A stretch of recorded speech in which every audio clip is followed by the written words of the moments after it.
On a July morning in 1994, Kenneth Wright stood in front of an oak stump at 6:47 a.m. and felt his entire world unraveling. Hydraulic fluid stained his $280 Italian loafers, not the cheap work boots his crew wore, but the designer footwear he'd bought to prove he'd made it. The fluid had sprayed from the third burst hose in 12 days, a viscous reminder that money couldn't solve every problem. Though Kenneth had spent his entire adult life believing otherwise. The Caterpillar 3.5. Excavator sat 30 feet away, disabled and useless. Kenneth had financed that machine for $427,000 over 7 years, and right now it was nothing more than 40 tons of yellow steel monument to his miscalculation. The hydraulic arm hung limp, the bucket resting against the stump like a defeated boxer slumped against the ropes. 40 feet away, leaning against a fence post that marked the property line, a white-haired farmer named Donald Hill watched. He'd been watching for 11 straight days, arriving each morning at dawn and staying until Kenneth's crew quit for the day. Donald never said anything, never offered advice, just observed with the patience of someone who'd learned that some lessons couldn't be taught, only witnessed. Have you ever staked your reputation on being right, only to discover you were catastrophically wrong, with everyone watching? Kenneth Wright was living that question, and the answer was destroying him one hydraulic line at a time. The oak stump measured 7 feet 4 inches across at ground level. An arborist had counted the ring's 287 years of growth, which meant this tree had been a sapling in 1707, before the United States existed. The root system, mapped by $1,800 worth of ground-penetrating radar, Kenneth couldn't afford, but had paid for anyway, spread 38 feet in every direction. Primary roots thick as telephone poles near the trunk, branching into thousands of secondary and tertiary roots that gripped Missouri clay, like fingers wrapped around something they'd never surrender. Kenneth was 42 years old and had built things in central Missouri for 20 years. He'd started as a framing carpenter in 1974. At age 22, worked his way up to site foreman by 1980, and founded Wright Development in 1986. Now he was the biggest residential contractor in Callaway County, and that success had taught him a dangerous lesson, that confidence and capability were the same thing. His white Mercedes SL 500 sat in the gravel parking area, vanity plates reading "Right Way," a pun on his name that had seemed clever when he'd ordered them. The car had cost $68,000, which was more than his father Richard had earned in any single year of his life as a finish carpenter. Kenneth drove that Mercedes to job sites specifically so clients would see it, so they'd know they were hiring someone who'd succeeded, someone who got things done. But success had made Kenneth lazy about the difference between understanding equipment and owning it. He could read construction drawings, negotiate with county planning boards, manage complex project timelines. Those were real skills. What he couldn't do, what he'd never bothered to learn properly, was operate heavy machinery beyond the basics. He knew how to start an excavator move, the sticks engaged the hydraulics. He didn't understand load limits, stress distribution, or the fundamental difference between equipment designed for lifting and equipment designed for pulling. His 12-man crew had tried to warn him. Stephen Clark, his foreman at 38 years old, had been the most direct on day one when Kenneth announced his plan to pull the stump. Stephen had looked at the oak, looked at the excavator, and said what everyone else was thinking. "Boss, that machine's not designed for lateral pulling. That's not what hydraulics do best." Kenneth had dismissed him with the confidence of someone who'd never been proven catastrophically wrong. "We pulled stumps on the Johnson Acres project last year. Same process." Stephen's response had been quiet but firm. "Those were 40-year-old pines with shallow roots. This is a 300-year oak. Different ballgame entirely." Kenneth had pulled rank. "I appreciate the concern, Steve, but I've got this." Now, 12 days later, Kenneth had an $18,000 repair bill, a stump that hadn't moved 1 millimeter, and a crew that no longer bothered hiding their doubt. What that crew didn't know, what Kenneth had told no one except his attorney, was that he'd remortgaged his house to finance the Oakwood Ridge development. The $240,000 second mortgage sat like a concrete block in his chest every time he thought about it. His wife, Michelle, had MS diagnosed 18 months ago. Her medical costs ran $8,200 monthly, and insurance covered maybe 60%. Their daughter, Rebecca, was starting University of Missouri in the fall, $18,400 annual tuition. Kenneth had done the math 100 times. If Oakwood Ridge succeeded, if he sold all 32 homes at projected prices, he'd clear $840,000 profit. That would pay off the second mortgage, cover Rebecca's 4 years of college, and build a cushion for Michelle's treatment. If the project failed, he'd lose the business and the house. So when the tree removal company had offered to grind the stump for an additional $4,200 after felling the oak, Kenneth had made a calculation. Why pay $4,200 when he owned a $427,000 excavator? The Johnson Acres stumps had come out easily enough. This would be the same. It had not been the same. The Oakwood Ridge project had seemed bulletproof 6 months ago when Kenneth broke ground. 32 luxury homes on 5-acre lots, priced from $425,000 to $780,000 in a county where the median home price was $120,000. He'd pre-sold 18 units before pouring a single foundation. The $2.4 million construction loan from First National Bank of Missouri had seemed conservative given the pre-sales, but costs had climbed. Lumber prices increased 18% in the first quarter of 1994. The county added new septic requirements that cost $3,800 per lot. Grading took 2 weeks longer than estimated because of unexpected bedrock. Kenneth was already $127,000 over budget, and the bank's loan committee was getting nervous. The entrance road was critical to the entire design. It curved gracefully through a stand of mature trees, creating the impression Kenneth needed money, prestige, nature tamed but present. The road had to pass within feet of where the old oak had stood. When the professional tree crew had felled and hauled the tree in early July, they'd left the stump exactly in the roadway. Haversham Brothers, the tree service out of Columbia, had warned him. The crew chief, a weathered man named Dale, who'd been cutting trees for 30 years, had stood next to the stump after they'd finished hauling the trunk sections away. "Mr. Wright, grinding's the smart play here. This root system's been growing since 1707. It's not coming out easy." Kenneth had waved him off.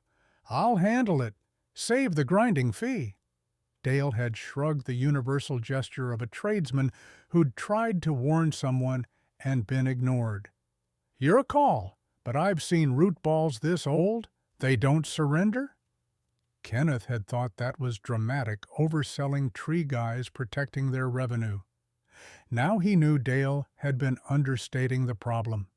The first attempt on July 4th weekend had been a disaster. Kenneth kept replaying in his mind, each replay more humiliating. He'd positioned the Caterpillar 350 on a compacted gravel pad for stability exactly like the manual recommended. He'd wrapped a 2-inch grade 80 chain around the stump base, double-looped for security. He'd engaged the hydraulics at 60% rated capacity, which the operator's manual said was safe for sustained pulling. The diesel engine had climbed from its idle rumble to an aggressive snarl. The hydraulic pumps whined as pressure built. The tracks ground into the gravel base, steel cleats biting for purchase. The stump sat motionless as if the excavator was pulling against the earth's core. Kenneth had pushed the throttle to 80% capacity. In retrospect, this was where expertise would have mattered. A professional operator would have known that hydraulic systems have pressure limits for reasons that exceeding them doesn't multiply force. It just finds the weakest point in the system and breaks it. The pressure gauge climbed 3,000 pounds per square inch, then 3,400, then 3,800, then 4,100. The main hydraulic line, rated for 3,600 pounds per square inch, continuous duty, held for 6 seconds at 410 pounds per square inch before rupturing. The sound had been like a close-range gunshot. Hydraulic fluid sprayed 15 feet in every direction, a pressurized mist of expensive petroleum-based liquid. The boom dropped instantly, the bucket crashing against the stump with a metal-on-wood impact that Kenneth felt in his sternum. His crew had scattered from the spray zone, and Kenneth had stood there with hydraulic fluid soaking his jeans, his shirt, his face, the chemical smell burning his nostrils. The replacement hose cost $2,400. Labor to install it, $760. One full day lost, incalculable, because Kenneth was racing a September 1st deadline with a penalty clause of $50,000 per week for delays. He'd tried again on day 2, same result, and day 3, and day 4 with a bulldozer pushing while the excavator pulled. Each attempt ended with blown hydraulic lines and zero movement from the stump. On day 5, Joseph Lewis showed up. Lewis was a senior loan officer at First National Bank, 48 years old, wearing a charcoal suit that cost maybe a tenth what Kenneth's Italian loafers had cost, but looked more professional. He drove the bank's fleet Ford Taurus, not a personal vehicle, which somehow made his presence more ominous. "Morning, Kenneth." Lewis carried a leather portfolio and had the expression of someone delivering news no one wanted to hear. "Just checking on project timeline." Kenneth's stomach dropped. Unannounced site visits from loan officers meant only one thing: the bank was worried. Lewis surveyed the scene with the trained eye of someone who'd foreclosed on enough construction loans to recognize trouble. The idle excavator with its limp hydraulic arm, the pile of burst hoses near the gravel pad, the stump utterly unmoved, sitting exactly where it had been for 287 years. "We're on schedule, Joe." Kenneth tried to keep his voice level. "Minor equipment hiccup." Lewis's face said he wasn't buying it. "The bank's loan committee reviews this Thursday. They'll want progress documentation." "Thursday's 4 days away. Plenty of time." "Your draw request for $340,000 is pending approval." Lewis opened his portfolio, consulted a spreadsheet. "Committee's concerned you're already $127,000 over initial budget." Kenneth had prepared for this question. The overruns from material cost increases. Lumber's up 18% year over year. That's industry-wide, not project-specific. Understood. But they'll want to see this stump removed and road grading started before releasing funds. Lewis's tone wasn't hostile, just bureaucratic. The bank had rules. The committee had concerns. Kenneth's personal situation wasn't their problem. Kenneth had exactly $11,400 in the project operating account. Friday payroll for his 12-man crew would consume $8,900 of that. Without the $340,000 draw, the project would run out of money in 8 days. Lewis closed the portfolio. "Kenneth, I'm rooting for you." "I am, but the committee's tough on construction loans. They've seen too many projects go sideways. Get that entrance road started by next Thursday, or—" He trailed off, the implication clear, or they'd freeze the loan, potentially call it due. Kenneth would default. The second mortgage on his house would compound the disaster. Michelle's medical bills would pile up unpaid. Rebecca's college fund would evaporate. After Lewis drove away, Kenneth sat in the Mercedes with the engine off, windows up, 89-degree heat building inside the car. He pulled out his calculator and ran numbers he'd already run 50 times. Operating capital, $11,400. Friday payroll, $8,900. Remaining, $2,500. Michelle's MRI, that insurance rejected, $2,760. Her new medication not covered by insurance, $640 monthly. Rebecca's fall semester tuition due, August 15th, $9,200. The math didn't work. It hadn't worked for weeks. Kenneth had been telling himself the $340,000 draw would fix everything, but now that draw was contingent on progress. He couldn't deliver. He thought about Donald Hill, the farmer who'd been watching from the fence line for 11 days. Kenneth had assumed the old man was just nosy, maybe hoping the construction would fail, so farmland stayed farmland. Now Kenneth wondered if Donald was waiting for something else, waiting for Kenneth to run out of options, waiting for the moment when pride exhausted itself and necessity took over. Meanwhile, 38 feet away, Donald Hill leaned against his fence post and watched Kenneth sit in his Mercedes. Donald could see the younger man's shoulders hunched, his head down, the posture of someone doing math that didn't add up. Donald knew that posture. He'd seen his father George wear it during the Depression when crop prices fell below cost of seed. Donald was 71 years old and had farmed 320 acres for 45 years. 200 acres of soybeans, 80 acres of corn, 40 acres of pasture for 18 head of cattle. He'd been married to Shirley Allen for 36 years before she died of a heart attack in 1986. Their son, Ronald, worked as a mechanical engineer at the Caterpillar plant in St. Louis, visited once a month, kept suggesting Donald should retire. Donald had no intention of retiring.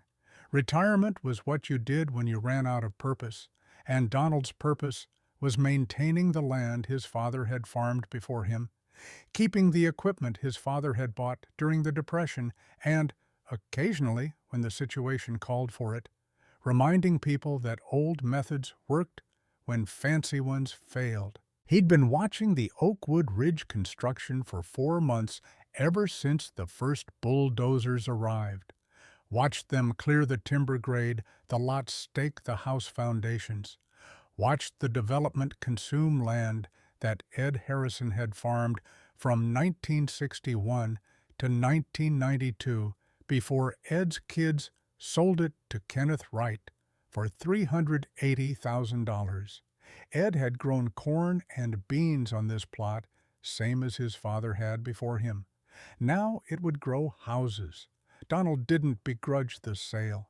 Ed's kids had lives in Kansas City, and St. Louis no interest in farming. Land got sold. That was the way of things. But watching good farmland become suburban lots bothered Donald in a way he couldn't quite articulate. It felt like forgetting, like the collective amnesia that happened when people stopped understanding where food came from, what real work looked like, how patience and persistence built everything that mattered. When the oak stump problem started, Donald had recognized it immediately. He'd cleared 80 acres with his father George in the 1950s and 60s, pulled 240 stumps using the Caterpillar 22 and pulley systems George had learned from his father. The biggest had been the courthouse oak in downtown Fulton in 1958, 12 feet diameter, dead from a lightning strike. The town had hired a contractor who'd worked for 2 weeks and given up. The mayor had called George Hill, and George and Donald had pulled it in 4 hours while the whole town watched. Donald knew Kenneth Wright's excavator couldn't move the oak stump. Hydraulics weren't designed for that kind of sustained lateral pull. They were designed for lifting, for digging, for moving loose material. Pulling something that had spent 287 years embedding itself in Missouri clay required different physics, different patience, different understanding. But Donald hadn't offered help. That wasn't how he operated. Donald believed that people needed to exhaust their own options before they'd accept help, especially help from someone they'd be tempted to dismiss.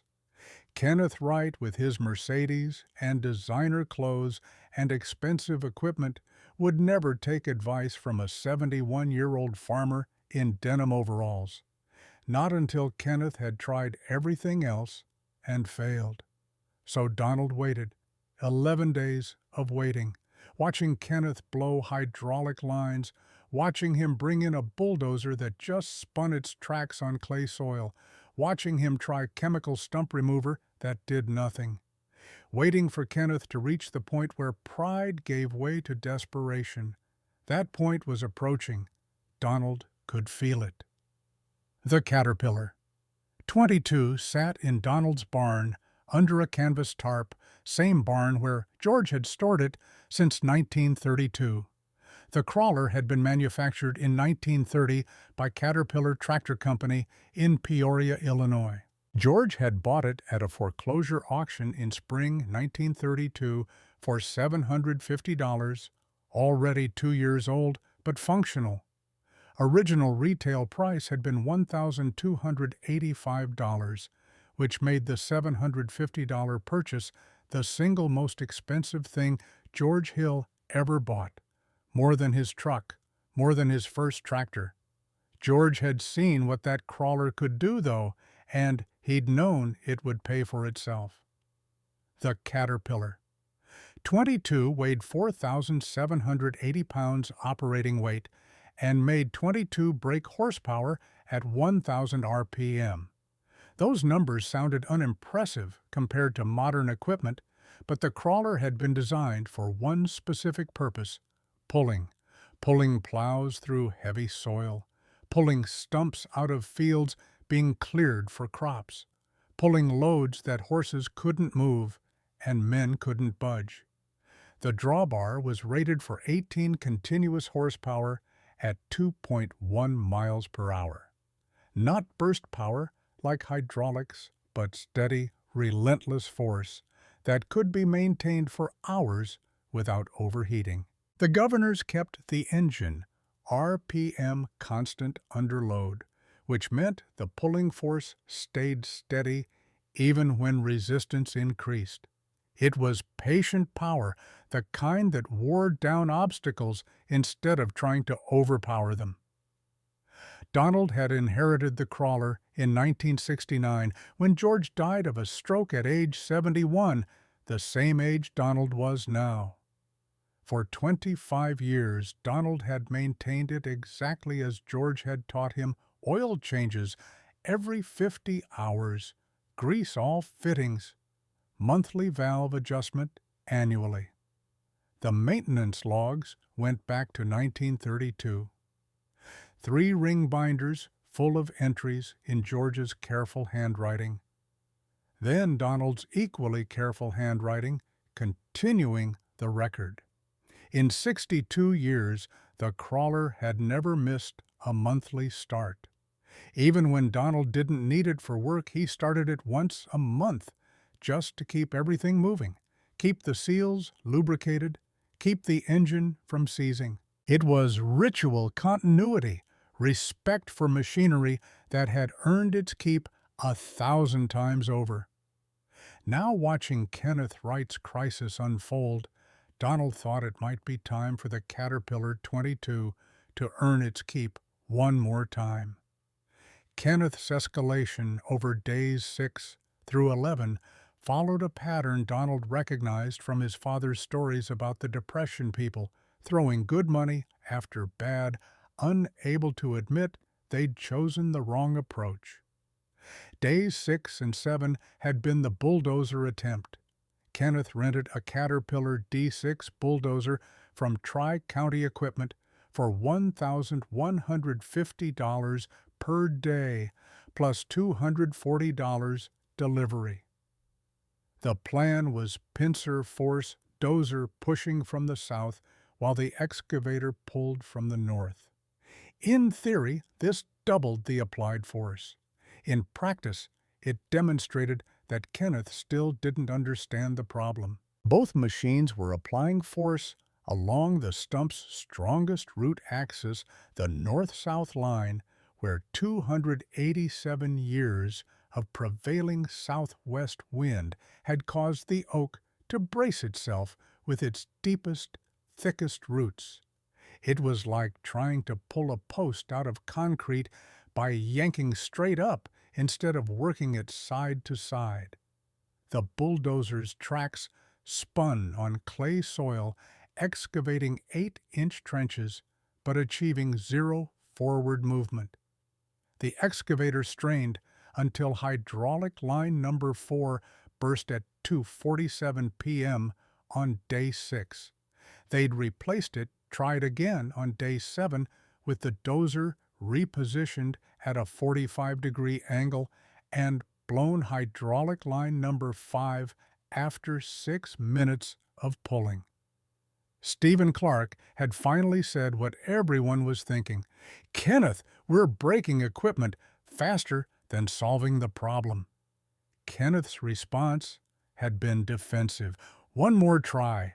We're close." Stephen's reply had been quiet, but devastating. "We're not close. We're destroying $500,000 in machinery." In total cost for days 6 and 7. $2,300 in dozer rental, $4,800 in hydraulic repairs, 2 days lost when the schedule had 0 slack. Days 8 and 9 had been the chemical treatment attempt born of desperation and internet research. Kenneth purchased Stump Gone Pro, a potassium nitrate compound that promised to accelerate decomposition and loosen roots in 48 to 72 hours. Cost $340 for a 5-gallon container.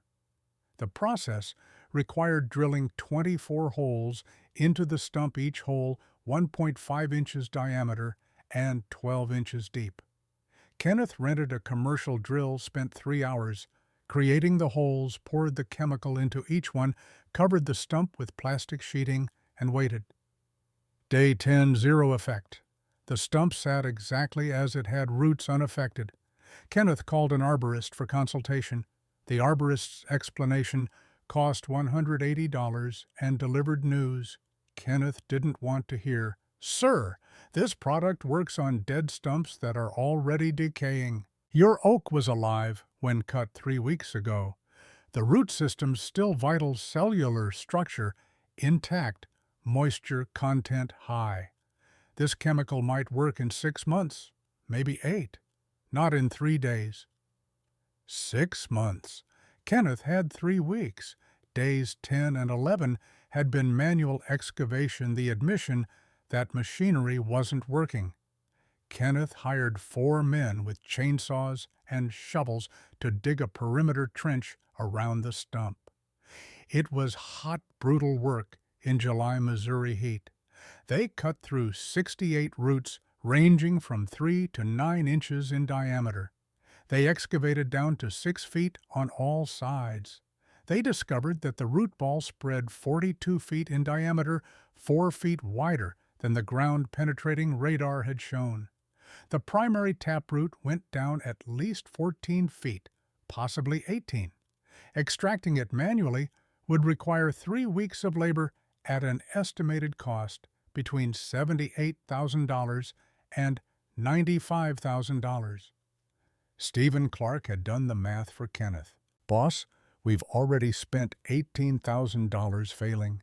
Manual removal costs 4 times the original grinding quote, and we're not even sure it'll work.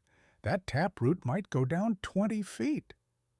Kenneth had stood at the edge of the excavated crater, looking down at exposed roots, thick as his thigh, and felt something close to despair. This was supposed to be simple. Pull a stump, build a road, sell houses. Now it had become an engineering nightmare that was consuming his budget, his schedule, and his confidence. Day 11. Evening, July 14th. Kenneth sat in his Mercedes after the crew left, engine off, windows up, heat building. He pulled out his phone, stared at it for 5 minutes, then called Michelle. Her voice was tired when she answered. The MS made her fatigued by evening, the kind of exhaustion that sleep didn't fix. "How's everything going?" Kenneth couldn't tell her the truth. Michelle thought the project was on schedule, thought their finances were stable, thought the second mortgage was just smart leveraging of assets. She didn't know they were 8 days from running out of money. She didn't know the bank was reviewing the loan Thursday. She didn't know her husband had bet everything on removing a stump and lost. "Fine. On schedule. Minor challenges. Nothing serious." "You sound stressed." "Just tired. Long day. My neurologist wants to add a new medication. It's $640 a month. Insurance doesn't cover it." Michelle's voice carried the apologetic tone she'd developed since the diagnosis, like her illness was an inconvenience she'd chosen. "Can we swing that?" Kenneth looked at the calculator, still showing $2,500 remaining after Friday payroll. The MRI she needed cost $2,760. The medication would be $640 monthly. Rebecca's tuition was due in 31 days. "Of course, don't worry about money." "You're lying to me." Michelle's tone wasn't accusatory, just sad. "I can hear it in your voice. What's wrong?" Kenneth pressed his forehead against the steering wheel. The leather was hot from sitting in the sun all day. "I'm just tired. Really, I'll be home by 8. After hanging up, Kenneth sat in the silence and heat and acknowledged what he'd been avoiding. For 12 days, he'd failed. The stump had beaten him. His expensive equipment, his confidence, his unwillingness to pay for professional grinding, all of it had led to a disaster that might cost him everything. His father, Richard, would have seen this coming. Richard had been a Finnish carpenter who'd worked exclusively with hand tools, chisels, hand planes, Japanese saws. Kenneth had grown up in his father's workshop, learning traditional joinery, learning that different materials required different approaches, learning that understanding the work mattered more than owning impressive tools. Then Richard had died in 1989, and Kenneth had sold his father's entire tool collection for $8,400. He'd used that money to buy pneumatic nailers, a laser level, a computerized miter saw. He'd told himself he was modernizing, that Richard's hand tool methods were outdated, that technology made everything better. Now sitting in front of an oak stump that had defeated $427,000 worth of modern equipment, Kenneth understood what his father had been trying to teach him. Technology didn't make you smarter, it just made you faster at executing bad decisions. The next morning, July 15th at 6:15 a.m., Donald Hill made his decision. He'd watched Kenneth sitting in the Mercedes until nearly 8 p.m. the previous night. Watched him make a phone call that looked painful. Watched him rest his head against the steering wheel afterward. Donald recognized that posture. He'd seen it in his father during the Depression.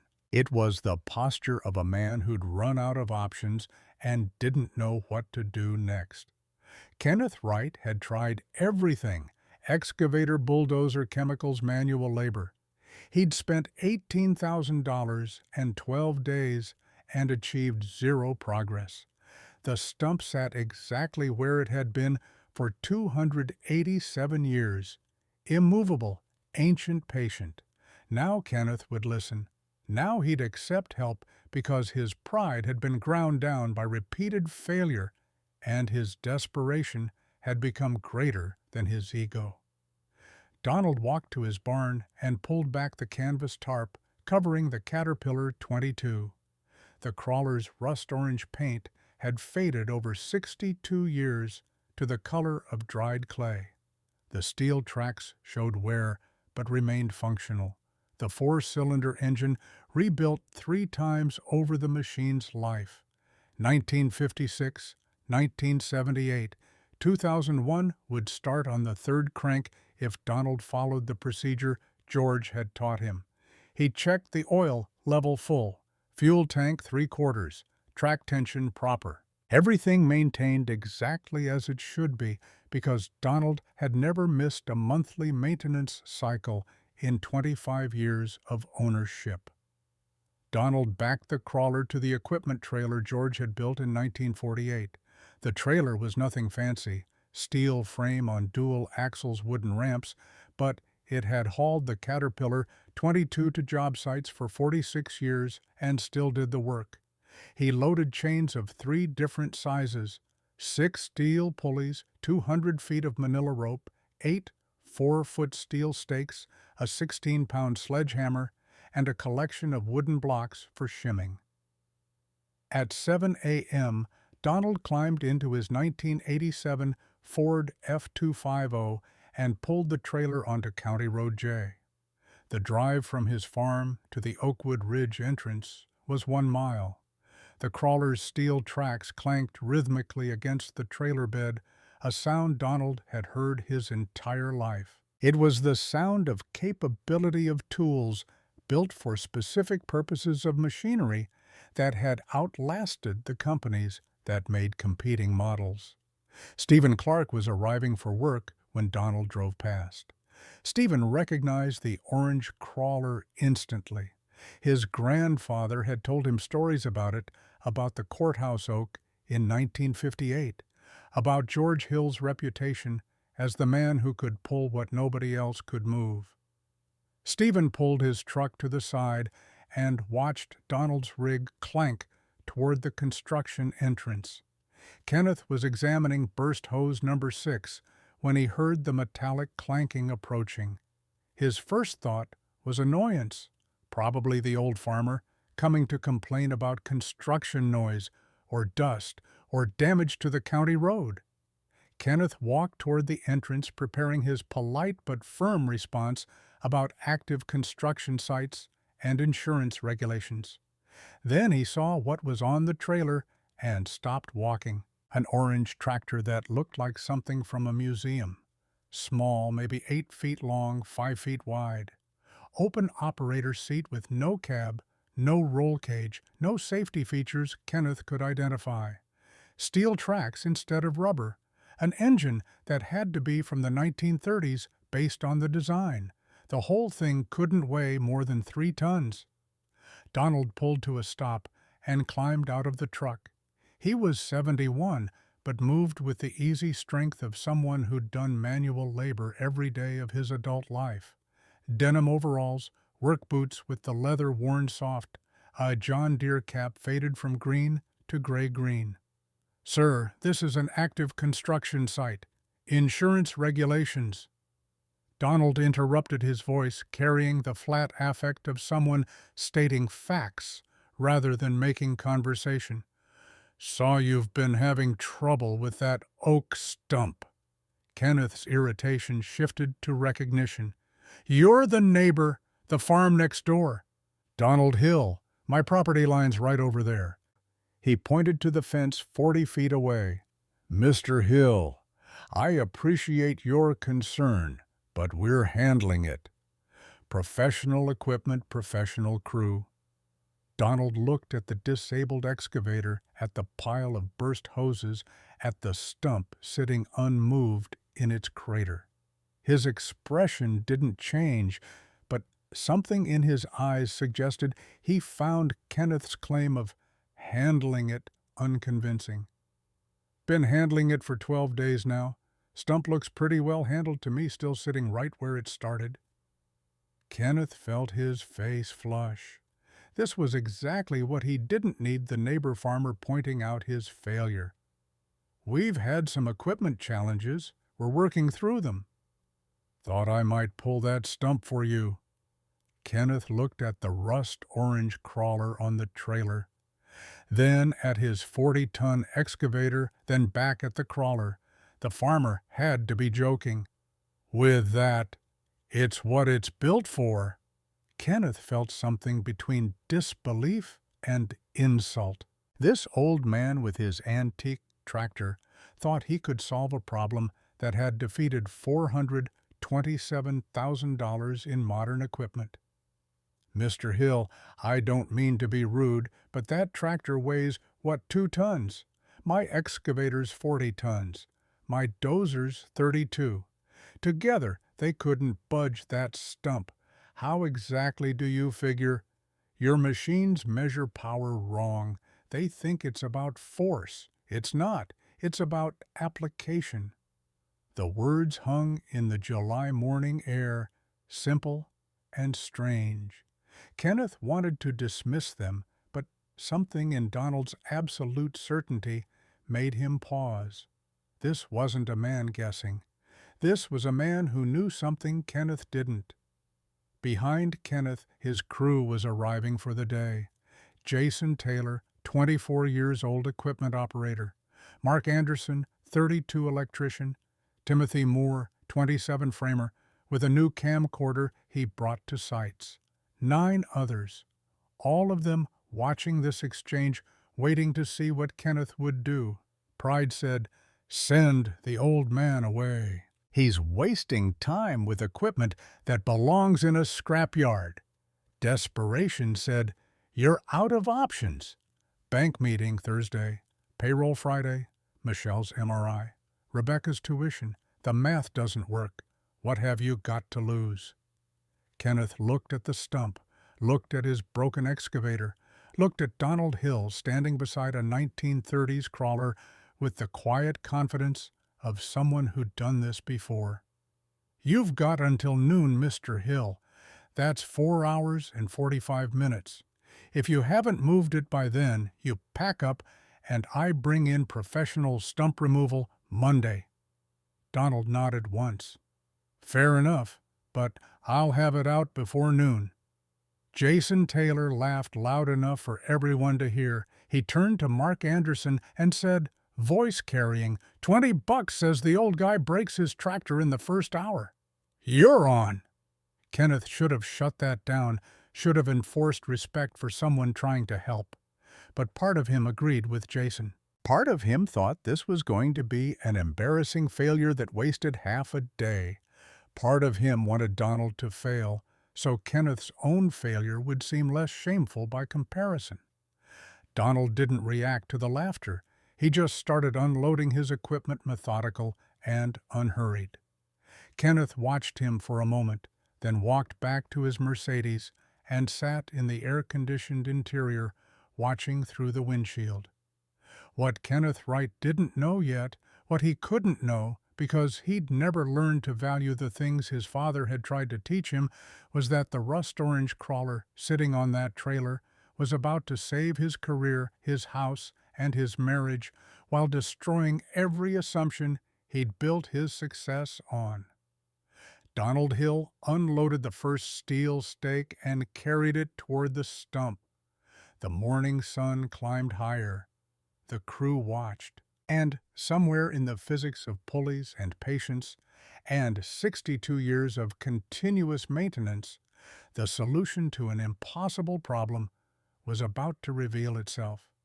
Kenneth checked his watch, 7:28 a.m. Noon deadline, 4 hours, 32 minutes away. He'd bet everything on being right about how to remove this stump. In 4.5 hours, he'd discover exactly how expensive that bet had been. Donald started with silence, which Kenneth found more irritating than any protest would have been. No explanation of his plan, no request for assistance, no acknowledgement of the noon deadline, just methodical movement, unloading stakes, chains, pulleys, rope.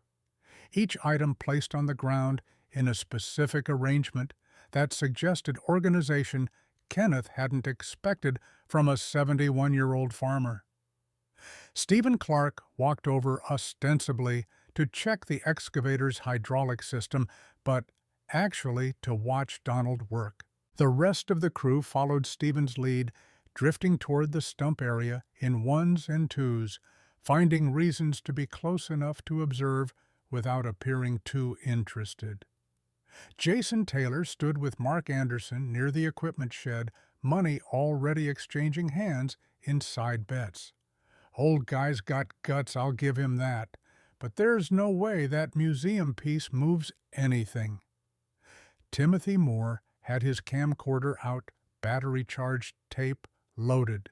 He'd filmed the excavator's failures over the past week, thinking they might be useful for insurance claims or incident reports. Now he sensed something different. Whether Donald succeeded or failed, this was going to be worth documenting. Kenneth remained in the Mercedes air conditioning, running phone in hand, scrolling through emails he wasn't reading. He told himself he was giving Donald space to work, but the truth was simpler: he couldn't watch another failure up close. If this went wrong, when this went wrong, Kenneth wanted the buffer of distance and tinted glass. Donald's first action confused everyone watching. He walked the stump's perimeter 6 complete times, stopping occasionally to kneel and examine the exposed roots from days 10 and 11's excavation. He pushed a steel probe rod into the ground at 24 different points, testing soil resistance, mapping what lay beneath the surface. Each probe went down, came up, and Donald would nod slightly to himself before moving to the next location. Planning to look at it all day or actually do something? Kenneth's voice carried from the Mercedes window, irritation sharpening the words. Donald didn't look up, didn't acknowledge the question. He pulled carpenter's chalk from his overalls and began marking the ground around the stump, drawing directional arrows, numbering positions 1 through 8, in a sequence only he understood. Stephen moved closer, genuinely curious now. Donald's chalk marks showed vectors, angles of attack, a systematic approach that looked less like guesswork and more like engineering. The foreman in Stephen recognized planning when he saw it, even if he didn't understand the specific methodology. 45 minutes into Donald's examination, Kenneth's impatience peaked. He got out of the Mercedes, walked over to where Donald knelt, studying a northeastern root cluster. "This is your big plan," staring at it. Donald straightened, knees cracking, and looked at Kenneth for the first time since starting work. His eyes held no defensiveness, no irritation at being questioned, just patient observation, like he was assessing Kenneth the same way he'd been assessing the stump. Need to know what I'm dealing with before I deal with it. It's a stump. Roots go down, roots go sideways. Not exactly complicated.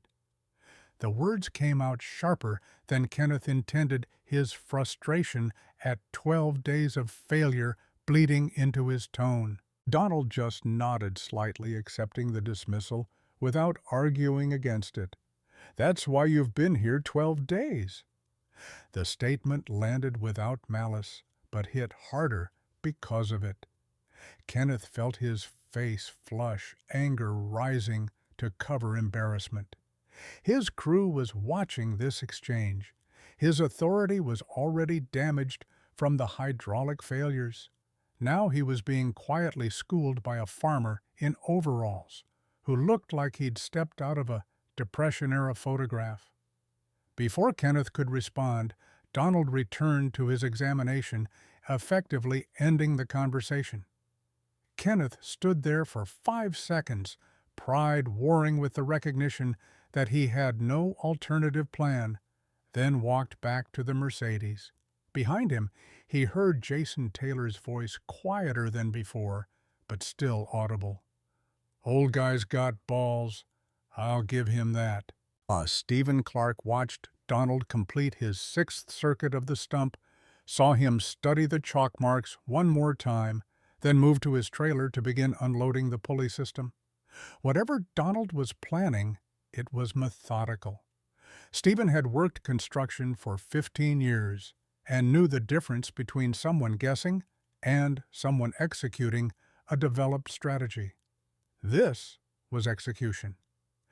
Donald laid out 6 steel pulleys on the ground, each one 8 inches in diameter, with a sheave that showed decades of wear but 0 mechanical failure. The manila rope came next, 1-inch diameter, 200 feet long, coiled with the careful attention of someone who'd learned that tangled rope cost time and created danger. "Mr. Hill!" Stephen approached cautiously, not wanting to interrupt, but unable to contain his curiosity. "What's the pulley system for?" Donald straightened, rope in hand, and, for the first time, showed willingness to explain. Maybe he sensed genuine interest instead of mockery. Maybe he recognized that Stephen was foreman, someone who might actually understand. "Multiplies force by 6. Crawler pulls with about 1,800 pounds at the drawbar. Through this setup, that becomes 10,800 pounds on the stump." Stephen processed the math, saw the logic. "So you're trading speed for force. Same power, different application." "Exactly. Your boss's excavator makes 268 horsepower. My crawler makes 22. But excavators apply power in bursts. Pressure builds till something moves or breaks. Crawler applies steady force for hours if needed. Roots give up one at a time." The explanation clicked pieces into place for Stephen. He'd tried to tell Kenneth on day 1 that excavators weren't designed for sustained lateral pulling, but Kenneth had dismissed the concern. Now, here was a farmer with a machine 62 years old, explaining what Stephen had intuited, but couldn't articulate different tools for different jobs. And knowing which tool matched which job was expertise Kenneth had never developed. "How'd you learn this?" "My father." He learned from his father. They cleared farmland before bulldozers existed. Had to understand leverage friction soil mechanics the hard way. Stephen nodded, understanding dawning. This wasn't folk wisdom or country intuition. This was applied physics developed through trial and error over generations. Knowledge refined by people who couldn't afford to waste time or break equipment they couldn't replace. Kenneth, watching from the Mercedes, saw Stephen and Donald talking, but couldn't hear the conversation. He told himself Stephen was probably warning the old man about liability, about safety regulations, about county permits for heavy equipment operation. The truth that Stephen was learning something Kenneth desperately needed to know didn't occur to him. By 9:30 a.m. Donald had moved to anchor point installation. He drove 8 steel stakes into the ground, each one positioned 30 feet from the stump at cardinal and intermediate points. The stakes were 4 feet long, 2 inches in diameter, industrial quality that suggested Donald had done this enough times to invest in proper equipment. He used a 16-pound sledgehammer with a handle worn smooth from decades of use. Each stake required 8 to 10 strikes to drive 3.5 feet deep into Missouri clay. Donald's technique was efficient, full swing, let gravity and the hammer's weight do most of the work. Aim for the exact center of the stake head every time. No wasted motion, no theatrical displays of strength, just practiced competence. Jason Taylor watched Donald work, and his earlier mockery faded into something closer to respect. The old man was 71 and had been swinging that hammer for 90 minutes without visible fatigue. Jason was 24 and doubted he could maintain that pace for half the time. "Old guy's tougher than he looks," he said to Mark, voice low enough Kenneth wouldn't hear. Mark counted strikes under his breath. 8 strikes per stake, 8 stakes. That's 64 full swings with a 16-pound hammer. I couldn't do that. By 10:30, Donald had all 8 stakes driven and began routing chains from them to specific routes. He used different chain sizes for different route diameters, 3/4-inch links for primary routes, 5/8 for secondary, 1/2 inch for tertiary. Each chain wrapped around its target route in a specific pattern, some single wrap, some double, that Donald seemed to determine by visual assessment of root thickness and bark condition. The routing created a web of steel connecting the stump to 8 anchor points, each chain running through a pulley, all pulleys connected by the manila rope that led back to a single attachment point on the crawler's drawbar. It looked complex, almost chaotic, but Kenneth's crew was beginning to recognize organization in the apparent chaos. Stephen walked the perimeter of the setup, studying the angles. He set it up so each pull targets a specific root cluster. Northeast first, those are the shallowest according to the ground-penetrating radar we ran. Then he'll work around the compass. Timothy Moore filmed the chain web from multiple angles, sensing this was the critical setup that would determine success or failure. It's like surgery. He's not trying to remove the whole tumor at once. He's excising it piece by piece. Kenneth checked his watch. 10:42 a.m. The noon deadline was an hour and 18 minutes away. Donald had spent 3 hours and 12 minutes just preparing and hadn't pulled anything yet. Kenneth's certainty that this would fail was wavering, replaced by something more unsettling, the possibility that Donald knew exactly what he was doing, and Kenneth had been fundamentally wrong about how to solve this problem. At 10:47 a.m., Donald climbed onto the Caterpillar 22's open operator seat. The crawler sat on the trailer, still engine cold. Donald turned the ignition key, original 1930 switch brass worn to copper color from 62 years of use. The engine cranked cough, blue oil smoke from the exhaust stack. Then it caught and settled into an uneven idle. 4 cylinders firing in sequence that wasn't quite smooth, a metallic clatter that spoke of worn tolerances and parts machined before computer-controlled precision existed. The sound cut through the construction site's ambient noise. Every worker stopped what they were doing. The excavator's diesel purr was familiar, modern controlled. This was different, raw, mechanical honest, in a way that modern engines with their sound dampening and emissions controls could never match. Kenneth got out of the Mercedes. Whatever was about to happen, he needed to see it directly, not through tinted glass.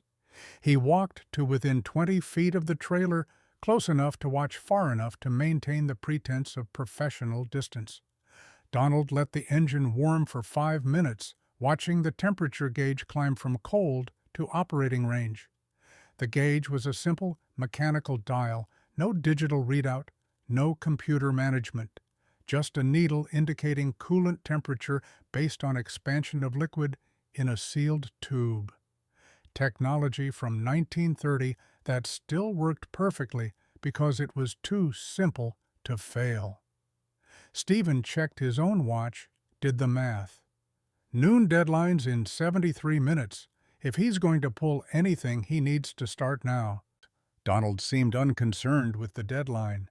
He climbed down from the seat, walked to the trailer ramp's positioned wooden blocks as wheel chocks. Then he backed the crawler off the trailer, steel tracks clanking against wood, the machine's 4,780-pound weight making the trailer flex and creak. On the ground, the Caterpillar 22 looked even smaller next to the disabled excavator. The visual contrast was almost comical. 40 tons of modern hydraulic engineering versus less than 3 tons of Depression-era mechanical simplicity. David and Goliath, except everyone knew how that story ended, and Kenneth wasn't sure he wanted to be Goliath in this version. Donald positioned the crawler 30 feet from the stump, aligned with the first pull vector he'd chalked on the ground. He engaged the clutch slowly, let the crawler creep forward, taking up slack in the rope system. The pulleys began to move, rope sliding through sheaves chains, going from loose curves to straight lines. When all slack was gone, Donald stopped and climbed down again. He walked the entire chain web one more time, checking each connection, each wrap, each pulley alignment. This inspection took another 4 minutes. Kenneth wanted to yell at him to hurry to get on with it to start pulling before the deadline expired. But something kept Kenneth silent, the recognition that Donald's careful preparation was the opposite of Kenneth's own approach over the past 12 days. Kenneth had rushed every attempt, impatient to see results, unwilling to spend time understanding the problem before attacking it. Donald was doing the opposite, taking time to understand, to prepare to ensure that when force was finally applied, it would be directed correctly. At 10:58 a.m., 62 minutes before the noon deadline, Donald climbed back onto the crawler, settled into the operator seat, and advanced the throttle to 60%. The engine note changed from irregular idle to labored growl. The exhaust smoke thickened, black and heavy with unburned fuel. The tracks bit into gravel steel cleats, finding purchase. The entire machine leaned forward slightly as the drawbar took load. Through the pulley system, rope went bar-tight. Chains hummed under tension. The stump sat motionless, 287 years of oak refusing to acknowledge force, applied by 22 horsepower and a farmer's understanding of physics. 15 seconds passed. 30, 45. Kenneth felt vindication building. He'd been right after all. The old farmer's antique couldn't move what modern equipment couldn't budge. The laws of physics didn't care about pulleys and patience. Force was force. And the crack sounded like a rifle shot. Soil on the northeastern side of the stump heaved upward 4 inches. Clay fractured in radiating lines from the heave point. Somewhere 6 feet underground, a root 8 inches in diameter that had been growing since 1707 broke free from the earth's grip. The entire stump tilted 2 degrees northeast. Kenneth's vindication evaporated into shock. The crew's ambient conversation died instantly, 12 men falling silent in the same heartbeat.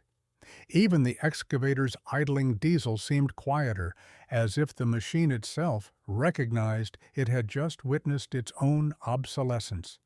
Jason Taylor's voice broke the silence. "Holy shit! It moved! The stump actually moved!" Donald didn't celebrate, didn't acknowledge success, didn't even look at the crew. He just disengaged the clutch, let the engine settle back to idle, and climbed down to reposition the chain for route number 2. Kenneth stood frozen, his mind trying to process what he'd just seen. 12 days, $18,000 in repairs, repeated failures with equipment that cost $250,000. And this farmer, with a machine bought for $750 in 1932, had just accomplished in 90 seconds what Kenneth couldn't accomplish in 2 weeks. Stephen walked over to the stump, knelt beside the northeastern heave, and pushed his hand into the crack that had opened in the soil. He could feel empty space 6 inches down where the root had been. The root hadn't just loosened, it had broken completely, pulled free from clay that had held it for 3 centuries. "Mr. Wright!" Stephen's voice carried a note Kenneth had never heard from his foreman before, something between awe and reproach. "He broke the root, pulled it clean out." "But the excavator couldn't," Kenneth heard himself say the words and realized how hollow they sounded. "The excavator tried to break all the roots at once. Donald's taking them one at a time." Timothy Moore had the camcorder running, capturing Donald as he repositioned the chain to the eastern root cluster, climbed back onto the crawler, advanced the throttle again. This time, the pull took 2 minutes and 14 seconds before the double crack of 2 roots breaking in sequence, half a second apart. The stump tilted another 3 degrees. Root number 3 took 95 seconds. Root number 4, which angled deeper than Donald expected, required a repositioning of the anchor stake and a second pull from a different vector. Total time for root: 6 minutes, including the repositioning, but when it broke, the crack was loud enough to echo off the tree line 200 yards away. By 11:45 a.m., 15 minutes before Kenneth's deadline, Donald had broken 7 of the 8 primary root clusters. The stump now tilted 22 degrees from its original position, visibly loose in the crater that days 10 and 11's excavation had created. Only the central taproot remained, and everyone watching understood that was the anchor holding everything else. Kenneth's phone buzzed, Michelle calling. He stepped away from the crew, walked back toward the Mercedes, answered with his throat tight. "Ken, the insurance company rejected the MRI claim. We have to pay cash, $2,760. Her voice carried the apologetic tone that made Kenneth's chest ache. "Can we afford it?" He looked at Donald, breaking route number 7, looked at his disabled excavator, looked at the future that had seemed like financial ruin 90 minutes ago, and now appeared to be salvation. "Yes, don't worry about it. You sound strange. What's wrong?" Kenneth watched Donald reposition for the final pull, watched 71 years of accumulated knowledge and patience, doing what Kenneth's expensive education and modern equipment couldn't do. "Nothing, just watching someone do my job better than I can." Michelle's confusion carried through the phone line. "What? I'll explain tonight. How are you feeling?" "Tired, left legs numb again." She paused. "The new symptoms scare me, Ken." Guilt hit Kenneth like a hydraulic line bursting. He'd spent 2 weeks obsessed with a stump while Michelle dealt with a degenerative disease alone, He'd lied to her about their finances. He'd bet their house on his certainty that he could solve a problem he didn't understand. "I'm sorry I haven't been more present. This project, I'm sorry." "It's okay. You're providing for us. That's what matters." After hanging up, Kenneth saw a Ford Taurus slow as it passed the construction entrance. Joseph Lewis from the bank driving by to check progress. Lewis saw the tilted stump saw Donald's crawler connected to the chain web saw, Kenneth standing by his Mercedes. Lewis didn't stop, just observed for 30 seconds before driving on. Kenneth thought, "The bank sees a farmer solving my problem. Thursday's committee meeting is going to be brutal." Then he corrected himself. "Thursday's meeting just got saved. Without Donald, I'd have nothing to show them." The difference between those two thoughts, between humiliation and gratitude, marked the space where Kenneth's understanding of himself was beginning to shift. Donald stopped work at 12:15 p.m., 15 minutes past Kenneth's deadline. Nobody mentioned the deadline. It had become irrelevant the moment the first root broke. Donald climbed down from the crawler, pulled a sandwich wrapped in wax paper from his truck, and sat on the trailer tongue to eat. The crew dispersed for lunch, but several of them stayed within watching distance, unwilling to miss whatever came next. Stephen approached Donald, drawn by curiosity that overrode any concern about professional boundaries. "Mr. Hill, that was impressive.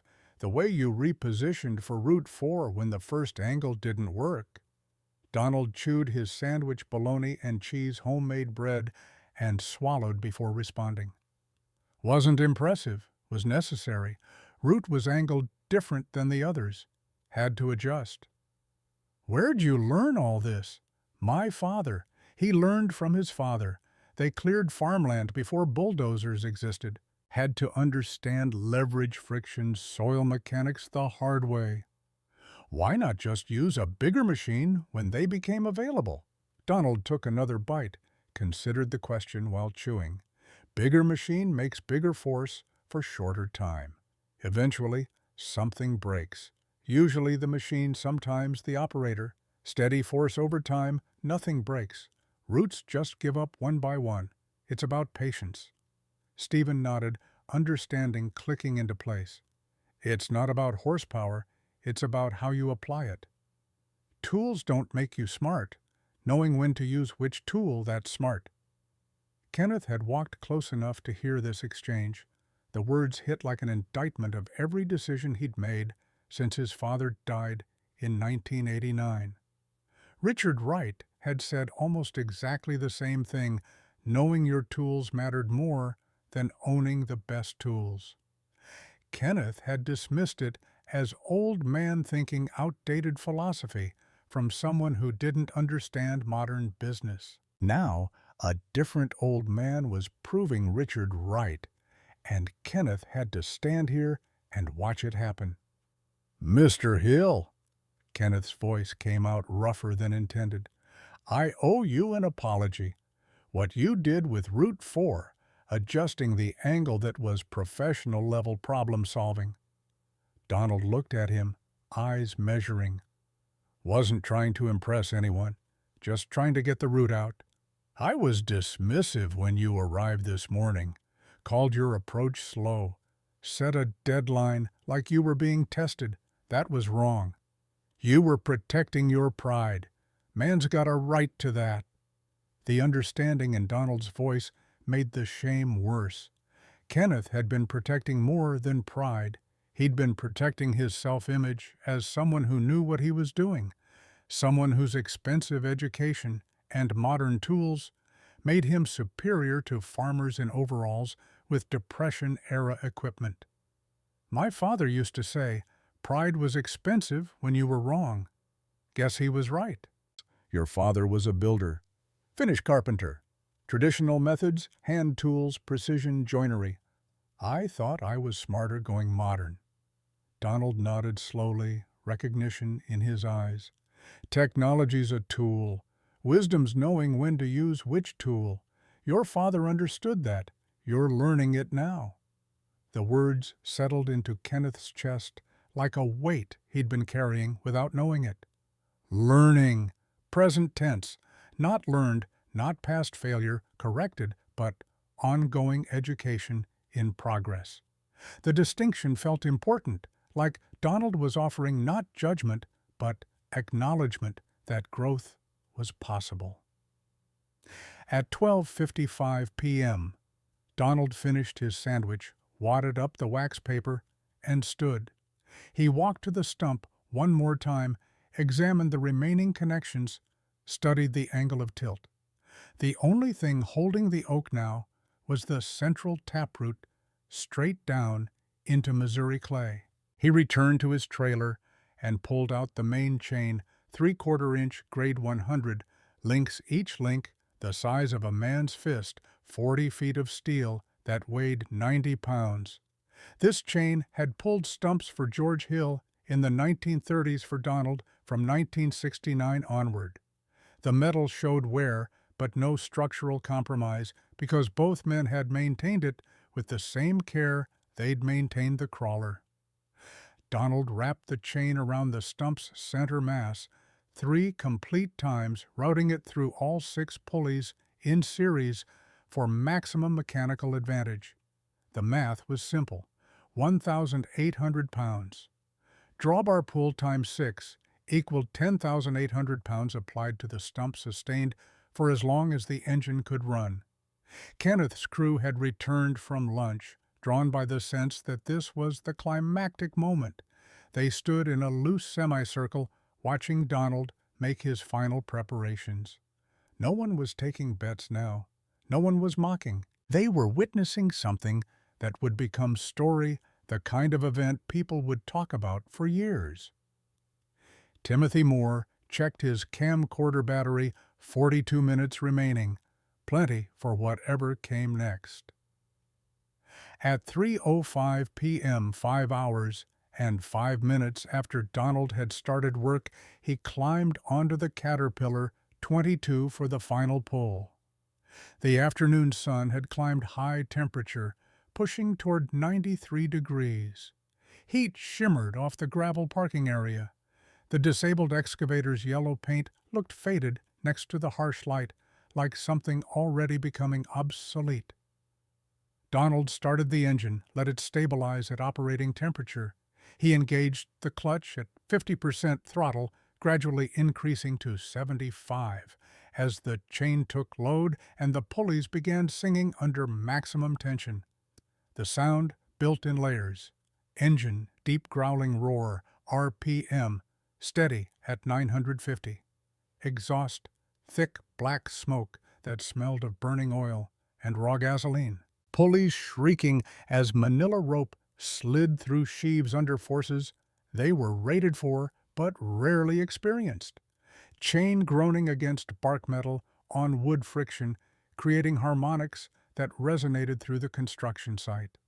Underground, deeper than anyone could see, forces were building in soil that had held this oak since 1707. The taproot went down 16 feet, they'd find out later when they measured the hole, and it was thick as a man's torso for the first 8 feet. 300 years of growth had made it less like a root and more like a wooden spike driven into bedrock. 15 seconds into the pull, nothing moved. 30 seconds, soil around the stump began trembling. Vibration felt through ground rather than seen. 45 seconds, cracks radiated from the stump base across the surface lines of structural failure propagating through clay. 1 minute, deep rumbling from underground, like distant thunder soil, compressing and shifting under forces it had never experienced. 1 minute, 15 seconds, the stump shuddered, tilted another 2 degrees. The sound changed pitch higher, now wood fibers tearing somewhere far beneath the surface. Kenneth's chest tightened. He'd wanted this to fail when Donald wanted his own failure validated by someone else's inability to solve the impossible problem. Now he wanted Donald to succeed with an intensity that surprised him, wanted to see this 71-year-old farmer pull off what Kenneth's pride had made impossible. 1 minute, 30 seconds into the pull, the soil heaved. 1 minute, 47 seconds, the boom came. Not a crack like the earlier roots, but a concussive sound that felt like it came from the earth's core. The taproot snapped at 16 feet depth, 287 years of wood fiber giving up all at once. The stump erupted from its crater like something being born, soil and rocks and root tentacles spraying upwards 6 feet. The main root ball rose, tilted, and crashed onto its side with an impact that shook the ground hard enough that Kenneth felt it through his shoes. The crater that remained was 9 feet deep at center, 24 feet in diameter, cone-shaped and raw. It looked like a meteor had struck, like violence had been done to the earth. But it was just physics, just patient application of force over time, just an old farmer proving that some problems didn't need more power, they needed better thinking. For 7 seconds, nobody moved. The crawler idled down. Dust settled over the site.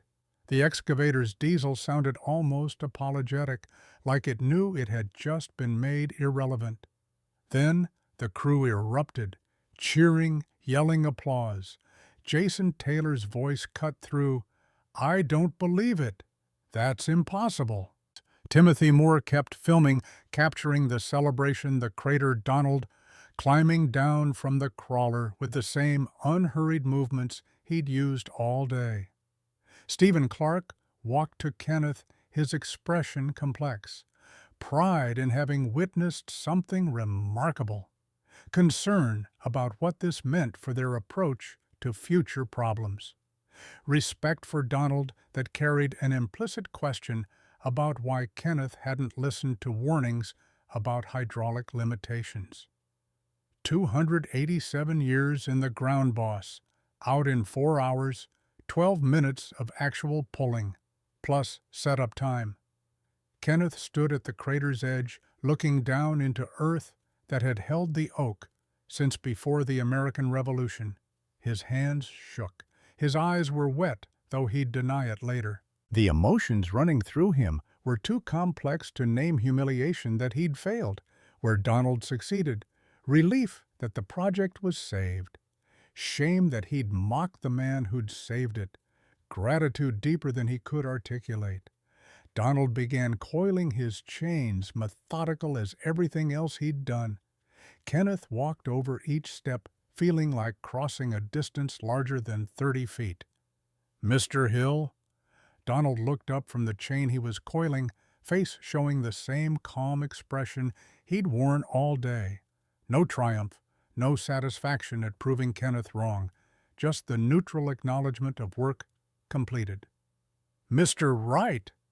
Kenneth's throat worked for several seconds before words came. "I don't know what to say." "Don't need to say anything. Stump's out. You can build your road." "How much do I owe you?" "Nothing." The answer came too quickly, too firmly. Kenneth shook his head, unwilling to accept it. "That's not acceptable. You saved my project." "Hell, you probably saved my business. Name your price." "Didn't do it for your project." Donald continued coiling chain, not looking at Kenneth now. "Did it because watching that stump sit there for 12 days annoyed me? I don't like seeing waste. There has to be something. Equipment rental, your time, expertise, these things have value. My equipment's already paid for, been paid for 62 years. My time's my own, and I didn't do this for money." Kenneth felt frustration rising, the uncomfortable position of wanting to pay a debt someone refused to acknowledge. Then, What do you want? There has to be something I can do." Donald stopped coiling, considered the question with the same careful deliberation he'd used to examine the stump. "There is one thing. Name it. You're building 32 houses on this land. Nice houses for people with money." Donald gestured at the crater, the construction site, the acres being transformed from farmland to subdivision. "But before it was your land, it was farmland. The Harrison family farmed this plot from 1847 to 1992, 145 years. My family's land was next door. This ground grew corn, soybeans, wheat. It fed families. I want you to remember that." Kenneth wasn't sure where this was going. "I'm not sure I follow." "Put up a marker where that stump was. Something permanent that tells people this land had purpose before it had property values. Something that reminds them the people who built this country weren't wearing Italian shoes and driving German cars. They were wearing work boots and driving tractors that lasted longer than most marriages." Understanding arrived slowly then, all at once. Donald wasn't asking for money because money wasn't the point. He was asking for something that cost more: acknowledgement, memory, respect for what came before. Kenneth's development transformed the land. "You want a historical marker. I want it in the deed restrictions. So when I'm dead and you've moved on to your next project, nobody can take it down because it doesn't match the landscaping. Why is that important to you?" Donald met Kenneth's eyes directly, and for the first time all day, his expression carried weight beyond calm competence. "Because forgetting where you came from is the first step to not knowing where you're going. Your father was a craftsman, you said. He knew the value of slow, careful work. You forgot. Maybe this marker will help you remember, and maybe it'll help the people who buy these houses remember that the ground under their foundations has history deeper than their mortgages." The words settled into Kenneth's chest next to the weight Donald had placed there during lunch. This wasn't just about a marker. It was about Kenneth's entire approach to his work, his life, his understanding of value. Donald was offering not payment, but education, not settlement, but transformation. "I can do that. I will do that." Kenneth's voice came out rough. "You have my word, and I'll put it in writing. That marker will be there as long as these houses stand." "Then we're even." Stephen Clark had approached during this exchange, listening without interrupting. Now he stepped forward, extending his hand to Donald. "Mr. Hill, that was the finest piece of problem-solving I've ever witnessed. I'd be honored if you'd let me buy you dinner." Donald shook Stephen's hand briefly. "Appreciate the offer, but I need to get home and feed livestock. Maybe another time." Kenneth found words that had been building since the first root broke. "Mr. Hill, before you go, I mocked you this morning. Called your approach slow. Set a deadline like you were being tested. I was arrogant and dismissive, and I'm sorry." "You were scared." "Scared men say things they don't mean. I know what it's like to have everything riding on one decision." Donald's understanding carried no judgment, which somehow made Kenneth's shame deeper. "Your apologies accepted." Donald loaded his equipment onto the trailer with the same methodical care he'd shown all day. Chains coiled and secured, pulleys nested in specific positions, rope wound properly to prevent tangling. The 16-pound sledgehammer returned to its bracket. Every item had a place, and everything returned to its place, because that was how equipment lasted 62 years. He backed the Caterpillar 22 onto the trailer secured it with tie-downs, closed the trailer gate. The entire loading process took 12 minutes, and Kenneth watched all of it, trying to understand what made this man different from everyone else Kenneth had worked with. At 3:52 p.m., Donald climbed into his Ford F-250 and pulled onto County Road J, the crawler's steel tracks clanking against the trailer bed one final time. Kenneth watched the truck disappear around the curve, then turned to face his crew. 12 men watching him, waiting to see what their boss would do next. Some of them had been with Kenneth for 5 years, others for less than one. All of them had just witnessed something that changed the calculus of how they understood problem solutions and the relationship between expensive equipment and effective work. "Show's over." Kenneth's voice carried authority again, but it was different now, less bravado, more earned. "Steve, I want that hole filled and graded by tomorrow noon. Jason Mark, help him. Timothy, I need that video copied. I want a record of this." Stephen stepped forward. "Boss, what are you going to do?" Kenneth looked at the crater at his disabled excavator, at the road he could now build, because a 71-year-old farmer had taught him that some lessons couldn't be bought. "First, I'm calling the bank to schedule grading inspection for Thursday. Then I'm calling a stonemason about a marker. Then I'm going home to my wife and telling her she married a stubborn fool who finally learned something." The crew dispersed to their tasks. Timothy made copies of the video onto 3 VHS tapes, labeling each one carefully. Stephen organized the grading crew for tomorrow's fill work. Kenneth sat in his Mercedes one more time, but now the air conditioning felt like hiding, and he couldn't hide anymore. He pulled out his phone and dialed Joseph Lewis at First National Bank. "Joe, it's Kenneth Wright. The stump's out. Road grading starts tomorrow morning. We'll be ready for inspection Thursday as scheduled." Lewis's surprise carried through the line. "You got it out. How?" Kenneth looked at the crater, at the space where an impossible problem had been. "A 71-year-old farmer with a 1930 tractor taught me a lesson in physics and humility. Seriously, pa, dead serious. And it's the best thing that could have happened to this project."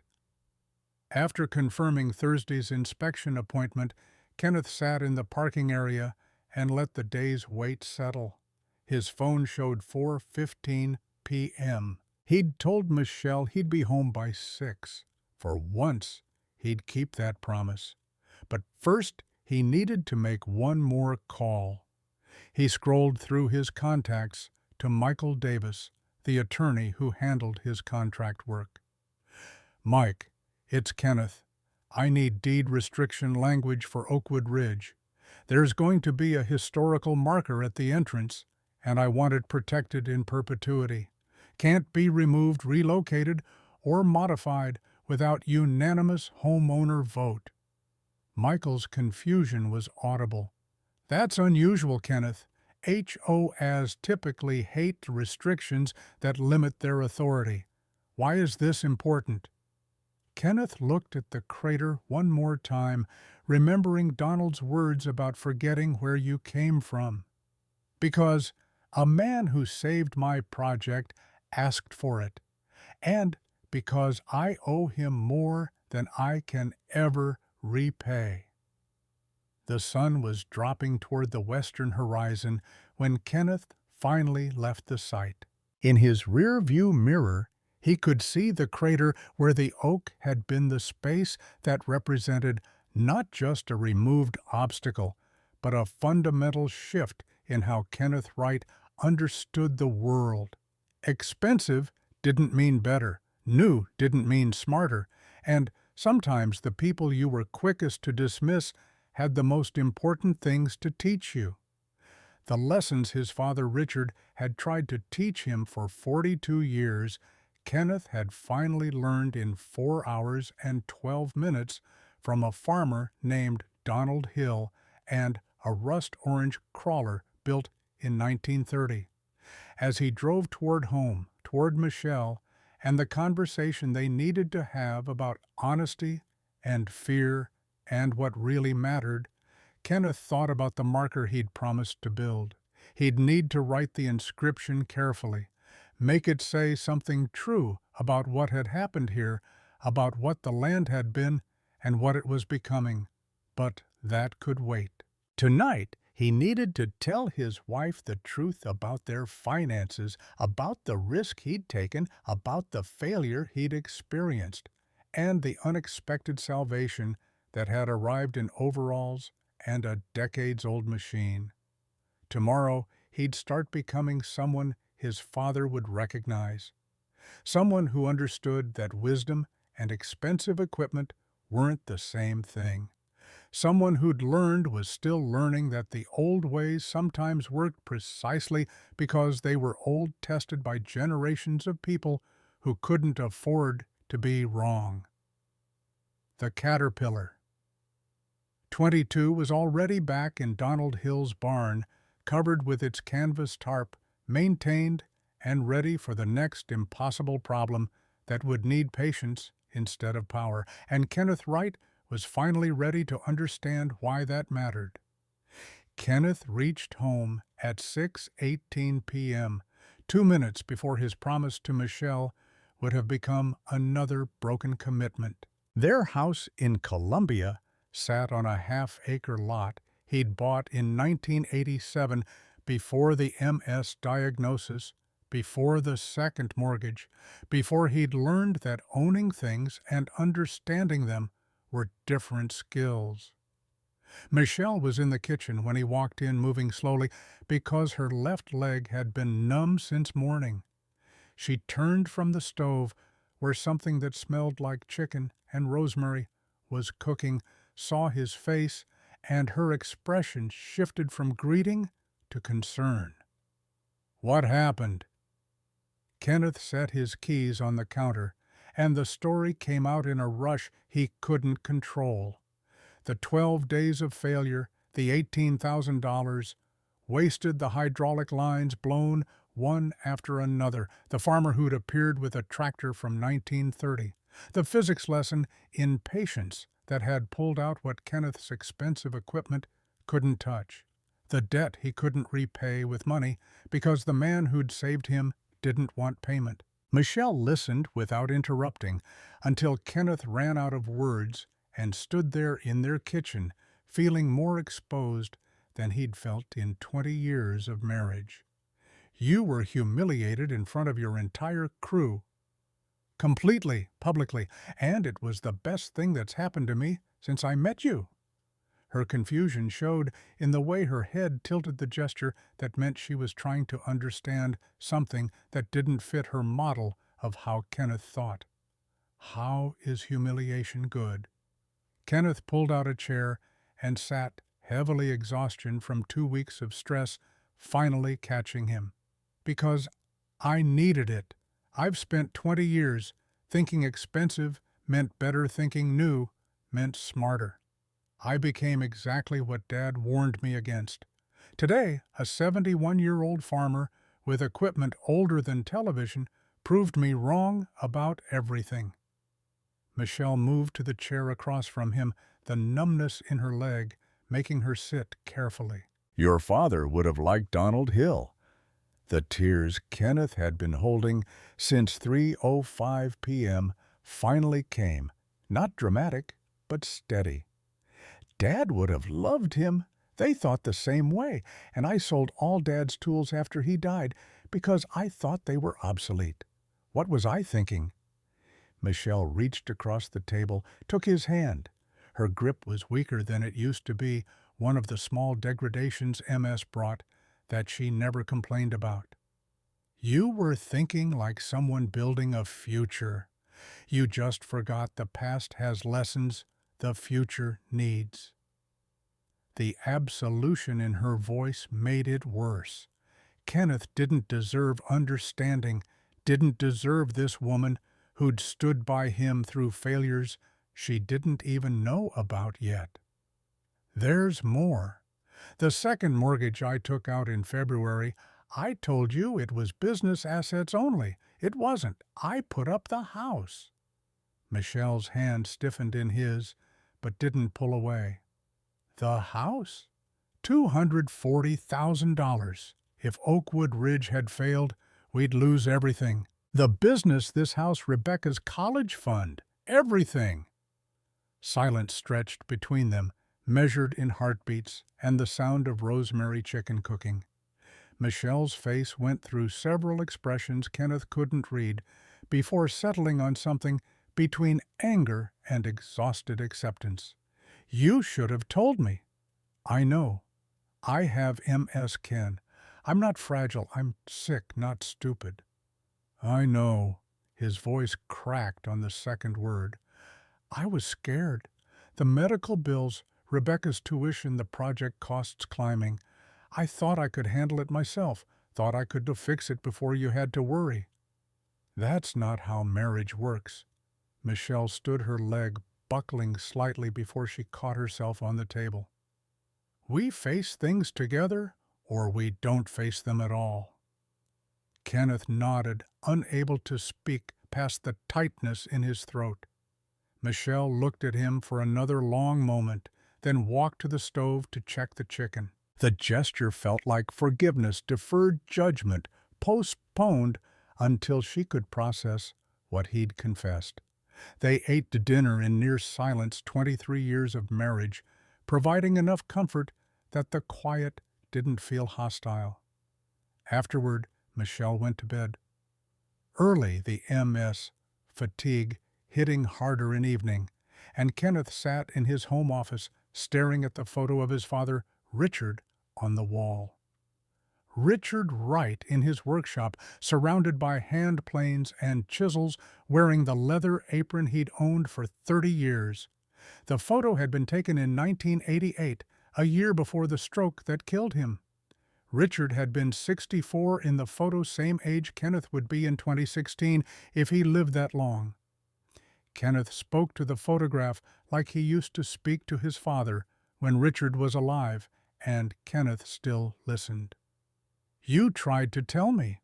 All those times I argued that modern was better, you tried to explain that understanding mattered more than equipment. I'm sorry I didn't listen while you were here.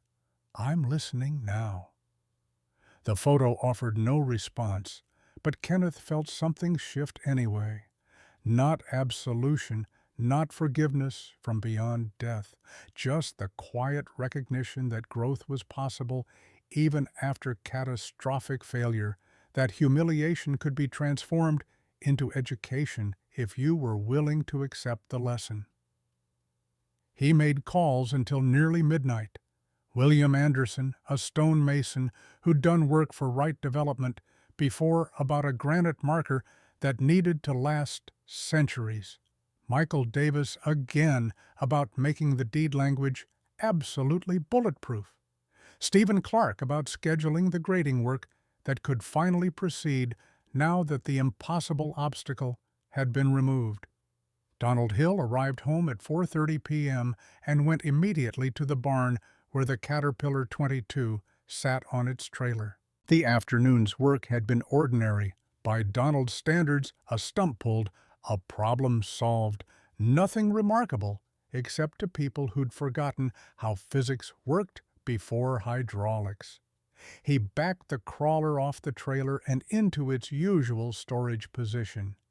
Then he began the maintenance ritual George had established in 1932, and Donald had continued for 62 years. Wipe oil residue from engine surfaces, brush dust from tracks, check oil level, and add half a quart to replace what 4 hours of continuous operation had consumed grease. All 14 fittings inspect the tracks for wear, cover with canvas tarp. The ritual took 40 minutes and left Donald's hands black with grease and his overalls smelling of petroleum. It was good work, the kind that connected him to his father across 37 years, to machinery that had value because people maintained it rather than replacing it.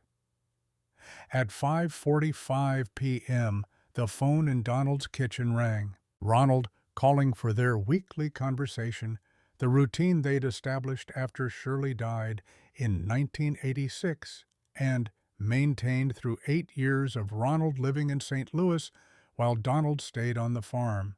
"Hey, Dad, how's your week?"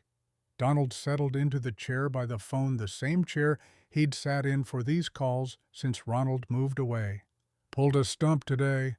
Ronald's chuckle carried warmth. "With the crawler." "Yep. Developer next door had an oak he couldn't move. 300 years old big root system." "They pay you." "Nope." A sigh traveled through the phone line, affectionate exasperation. "Dad, you could have charged a couple of $1,000 for that. You know that, right?" Donald thought about Kenneth Wright's desperation, about the expensive equipment that had failed, about teaching someone that old solutions sometimes worked precisely because they'd been tested by generations who couldn't afford mistakes. "Money's not the point. Helping's the point. Your grandfather taught me that." "How'd the crawler run?" "Perfect. 64 years old, still pulls like it was designed to. Your grandfather bought quality." "You'd taking care of yourself, not overdoing it." The concern in Ronald's voice made Donald smile. His son worried about him the way Donald had worried about George in those final years before the stroke. It was the natural progression of generations' children becoming caretakers, the wheel turning. "I'm fine. Pulled harder stumps when I was younger." After the call, Donald sat on his porch with coffee that had gone cold and thought about Kenneth Wright. The younger man had potential beneath the arrogance, genuine skill underneath the expensive education. The question was whether today's lesson would last beyond the immediate crisis, whether Kenneth would remember humility when the next problem arrived that money couldn't solve. Donald had seen it go both ways over 71 years. Some people learned from failure and became better. Others just found more expensive ways to make the same mistakes. Time would tell which kind Kenneth Wright was. The transformation began the following Monday when Kenneth visited Donald's farm uninvited, bringing beer and what looked like genuine contrition. Donald was mending fence in the east pasture when Kenneth's Mercedes pulled up the gravel drive, looking absurdly out of place between the barn and the chicken coop. Kenneth got out carrying a six-pack of local brewery beer and walked across the pasture like someone trying to prove they weren't afraid of cattle. Donald's 18 head of beef cattle watched him with the mild interest cattle showed anything that wasn't food. "Mr. Hill, I hope I'm not interrupting." Donald set down the fence stretcher and accepted the beer Kenneth offered. "Just fixing fence. Always fixing fence." "I wanted to see the crawler, the maintenance logs you mentioned." That surprised Donald enough that he led Kenneth to the barn without questioning the motivation. The Caterpillar 22 sat under its tarp, and Donald pulled the cover back to reveal 64 years of maintained machinery. Then he pulled out 3 ring binders from a shelf 1932 to 1969 in George's careful handwriting, 1969 to 1994 in Donald's equally methodical script. Kenneth opened the first binder to a random page. April 1947. Oil change 47 hours since last service. Right track tensioned. Replaced fuel filter. Temperature 58 degrees. Operator G. Hill. Every entry documented with the same attention to detail, decades of care compressed into columns of dates and tasks. 62 years of records, every single maintenance event. Donald nodded, not seeing what was remarkable about doing what needed to be done. Machine lasts if you respect it. Respect means documentation. Kenneth turned pages, reading entries from the 1950s, the 1960s, his father's era when Richard Wright was building furniture by hand, and teaching his son lessons the son wouldn't appreciate for decades. This is craftsmanship, not the machine though that too, but this, he tapped the log entries. This is understanding that quality requires sustained attention. Something in Kenneth's voice suggested he wasn't just talking about tractors anymore, and Donald recognized the moment when lessons transferred from specific to general, when someone started seeing principles instead of just examples. Over the next 3 months, Kenneth's business changed in ways his crew noticed before his clients did. He started hiring older contractors, men in their 60s, who'd been forced into retirement by companies that wanted cheaper labor and didn't value accumulated knowledge. George White, at 66, came back to teach traditional timber framing techniques that Kenneth's younger workers had never learned. William Anderson, the stonemason who'd built the Oakwood Ridge marker, became the go-to for custom masonry when clients wanted something that looked like it had always been there. The marker itself became Kenneth's statement of principle, installed August 15th with a dedication ceremony that drew 70 people despite being announced only through word of mouth and a small newspaper notice. The Vermont granite stood 4 feet tall, polished front showing the inscription Kenneth had written himself after 3 discarded drafts. The words had to carry weight without being preachy, had to honor the past without romanticizing at it, had to teach without condescending. Harrison Family Farm, 1847 to 1992. This land grew corn, soybeans, and wheat for 145 years before becoming homes. 5 generations worked this ground with their hands, their backs, and their faith in simple, stubborn determination. In July 1994, when modern machinery failed to remove a 287-year-old oak stump from this site, Donald Hill and his father's 1932 Caterpillar 22 succeeded where $400,000 in equipment could not. We honor those who built this land through patient labor, and we remember that some lessons are timeless. Established by Right Development, 1994. Donald attended with Ronald, both men wearing their church clothes, uncomfortable in the attention, but present because Kenneth had asked. The local paper ran a feature that got picked up regionally, Developer Honors Farming Heritage. Kenneth's phone started ringing with calls from other developers asking about the old-school approach. Kenneth sent them all to talk to Donald first. His pitch to new clients shifted from emphasizing modern efficiency to highlighting heritage craftsmanship. Right development blends what worked then with what works now. We don't just build houses, we build homes that respect how quality used to be defined.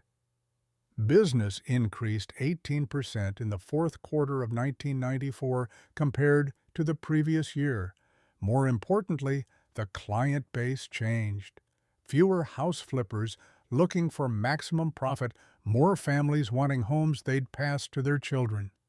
Kenneth implemented new equipment policies that made Stephen Clark shake his head in bemused approval. Keep the modern machinery for bulk work, but purchase used equipment for specialized tasks where precision mattered more than horsepower.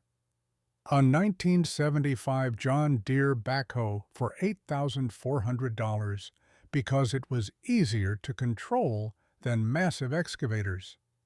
Hand tools for finish carpentry bought at estate sales, the same types Richard Wright had owned before Kenneth sold them. In November, Kenneth returned to Donald's farm with a specific request. "I want a photograph of you with the crawler for my office." As a reminder, Donald's reluctance showed in the way he crossed his arms. Reminder of what? That being wrong is how you learn to be right, that old methods work when fancy ones fail, that I should listen before I dismiss. The photo session happened in the barn, Donald standing beside the Caterpillar 22 with his hand on the faded orange hood. Kenneth had brought a professional photographer who positioned Donald in almost exactly the same pose George had used in a 1934 photograph Donald kept in his own house. Kenneth hung both photos in his office. George, 1934, Donald, 1994, the same machine, 60 years apart, with an inscription between them. 2 generations, same machine, same wisdom, different century, same principles still work. When clients asked about the photos, Kenneth told the full story. Not a sanitized version that protected his ego, but the truth. His failures, his arrogance, his humiliation, and the education he'd received from a farmer who'd refused payment because teaching mattered more than money. That photo's worth more to me than my degree. It reminds me that expertise doesn't always come in expensive packages. Sometimes it comes in worn overalls and a $750 tractor that outlived everything it competed against. The years between 1995 and 2005 compressed into a series of milestone events, each one building on lessons learned in July 1994. Kenneth completed Oakwood Ridge in October 1995 on time, despite the 2-week stump delay, and sold all 32 homes by December. The marker remained at the entrance, protected by deed restrictions that survived 2 homeowners association attempts to remove it. Kenneth threatened lawsuits both times, made it clear the marker was non-negotiable, and the HOA backed down. Michelle's MS stabilized with treatment that cost $9,400 monthly by 1997, but remained manageable because Oakwood Ridge's success had rebuilt their financial cushion. The second mortgage got paid off in 1996. Rebecca graduated University of Missouri in 1998 with an architecture degree and joined Wright Development, bringing fresh perspectives that complemented her father's reformed approach. Kenneth built 3 more developments between 1996 and 2000, each one featuring historical markers honoring whatever had occupied the land previously. A dairy farm, a tobacco field, a apple orchard, every project acknowledged what had been lost when development arrived. Donald continued farming until 2002, when his knees finally gave out at age 79. The arthritis had been building for years, but Donald, being Donald, had ignored it until he literally couldn't stand to work the fields anymore. Ronald convinced him to retire, to move to a smaller house in Fulton, where steps wouldn't be a daily battle. Donald kept the Caterpillar 22, brought it to town, stored it in Ronald's garage. The monthly maintenance ritual continued without interruption. 62 years, becoming 70, then 72. Donald started the crawler once a month, even when it wasn't needed for work, just to keep everything moving, keep seals lubricated, keep the connection alive to his father and the machinery that had defined 3 generations. Schools invited Donald to speak about Depression-era farming. The Missouri State Historical Society documented his knowledge through oral history interviews. Local kids learned that the old man who lived on Elm Street owned a tractor older than their grandparents that still worked perfectly. In January 2006, Donald Hill died peacefully at home from heart failure. He was 83 years old and had lived long enough to see the Caterpillar 22's 74th birthday, though not its 75th. The funeral at First Methodist Church in Fulton drew 260 people. Kenneth flew back from a vacation in Colorado specifically to attend canceled plans without hesitation because missing Donald's funeral wasn't conceivable. The eulogy mentioned the stump story. Everyone in Callaway County knew it by now, and people smiled at the mental image of Donald teaching a wealthy developer about patience. Kenneth stood at the casket during the viewing and whispered words only the dead could hear. "Thank you for teaching me. I'm still learning." At the reception afterward, Kenneth approached Ronald with an envelope. Inside was a check for $50,000. Ronald stared at the amount, the zeros not quite making sense. "Kenneth, I can't accept this." "You can and you will. That stump cost me $18,000 in wasted repairs and nearly cost me my business. Your father saved me. This is 12 years of compound interest on a debt I can never fully repay." Where should it go? Wherever Donald would have wanted. Ronald thought for maybe 3 seconds. The Callaway County Historical Society. They preserve old farm equipment, teach kids about agricultural heritage. Perfect. Attach a note from the Caterpillar 22 that taught Kenneth Wright to respect what came before him. Spring 2015 arrived with a warmth that made Missourians nervous, the kind of early heat that promised summer would be brutal. Brian Wright, 34 years old and running Wright Development, after Kenneth semi-retired in 2010, was building Meadowview Estates outside Fulton when he encountered a problem that felt like déjà vu his father had warned him about. The American elm stump measured 6 feet in diameter, 140 years of growth, creating root structure that Brian's equipment couldn't move. He'd brought in a Komatsu PC-49. Excavator, $565,000. Purchase price. 389 horsepower GPS guided hydraulics that made Kenneth's old Caterpillar 3.5. Looked like primitive technology. 3 days of pulling resulted in 3 blown hydraulic lines and 0 movement from the elm. Larry Young, Brian's foreman at 52, had worked for Kenneth in the 1990s and recognized the pattern immediately. "Brian, this is exactly like your dad's oak story." Brian's frustration came out as defensiveness. "That was different. Dad's equipment was old. This is state-of-the-art." Stump doesn't care about state-of-the-art. Physics is physics. On day 4, April 9th, Brian was examining the 3rd blown hydraulic line when he heard the sound, metallic clanking, rhythmic and slow approaching from the county road. The sound triggered recognition he couldn't quite place until the source crested the small rise. An orange tractor on a trailer rust-colored paint faded to the color of dried clay. The same machine from stories his father had told 100 times, except driven now by someone younger than Donald had been in the photographs.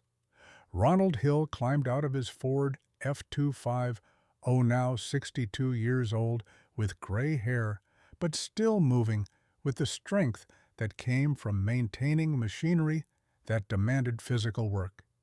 He walked toward Brian with the unhurried confidence his father had possessed. "You must be Kenneth's son. You look like he did in the 90s. Brian felt confusion mixing with embarrassment.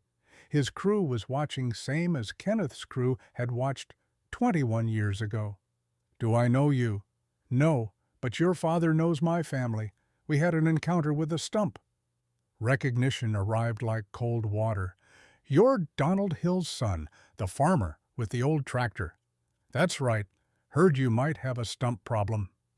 Brian looked at his disabled excavator, at the pile of burst hoses that had cost $7,200 to replace at the elm stump, sitting unmoved in its crater. Pride said this was different, that 2015 technology had advanced beyond what 1994 equipment could do, that modern problems required modern solutions.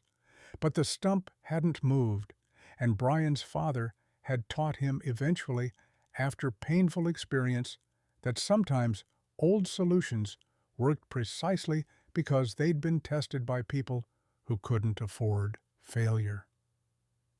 "We're handling it." The words came out weaker than Brian intended. Ronald looked at the disabled excavator with an expression that might have been sympathy, or might have been the recognition of someone watching history repeat.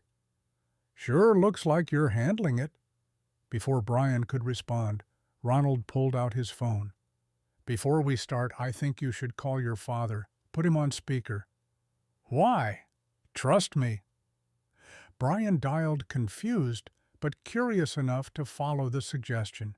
Kenneth answered on the second ring, his voice carrying the relaxed tone of someone retired in Arizona who didn't miss construction deadlines. "Dad, I've got a Ronald Hill here. Says you know him." The pause on the other end stretched long enough that Brian checked to make sure the call hadn't dropped. Then Kenneth's laughter came through the speakerphone, and knowing, and carrying something that sounded like nostalgic affection. "Is that Donald's son, Ronald? Is that you?" "It is, Kenneth. My father passed in 2006, but I've still got the crawler." "Let me guess." Kenneth's voice shifted amusement, mixing with something deeper. "Brian's got a stump he can't move, and your father's machine is sitting right there ready to help." "You guessed right." Kenneth addressed his son directly, the tone shifting from friendly to instructional. "Son, listen carefully. Let Ronald pull that stump. Watch everything he does. Don't argue, don't question, just watch and learn." Brian felt his face flush. His crew was close enough to hear this, close enough to understand that his father was telling him to accept help from a farmer with equipment built before World War II. "Dad, we've got a $565,000 excavator. Surely—" "Brian," Kenneth's voice carried weight that didn't need volume. "I had a $427,000 excavator in 1994. It couldn't move a stump. Ronald's father's $750 crawler pulled it out in 4 hours. Some lessons repeat themselves until you learn them. This is your turn." The shame Brian felt was visceral, public, exactly what Kenneth had experienced 21 years ago. But underneath the shame was something else, curiosity about whether this could possibly work, whether the old stories were true or had become embellished over 2 decades of retelling. "Okay." Kenneth's tone softened slightly. "And Ronald, tell him about his grandfather Richard.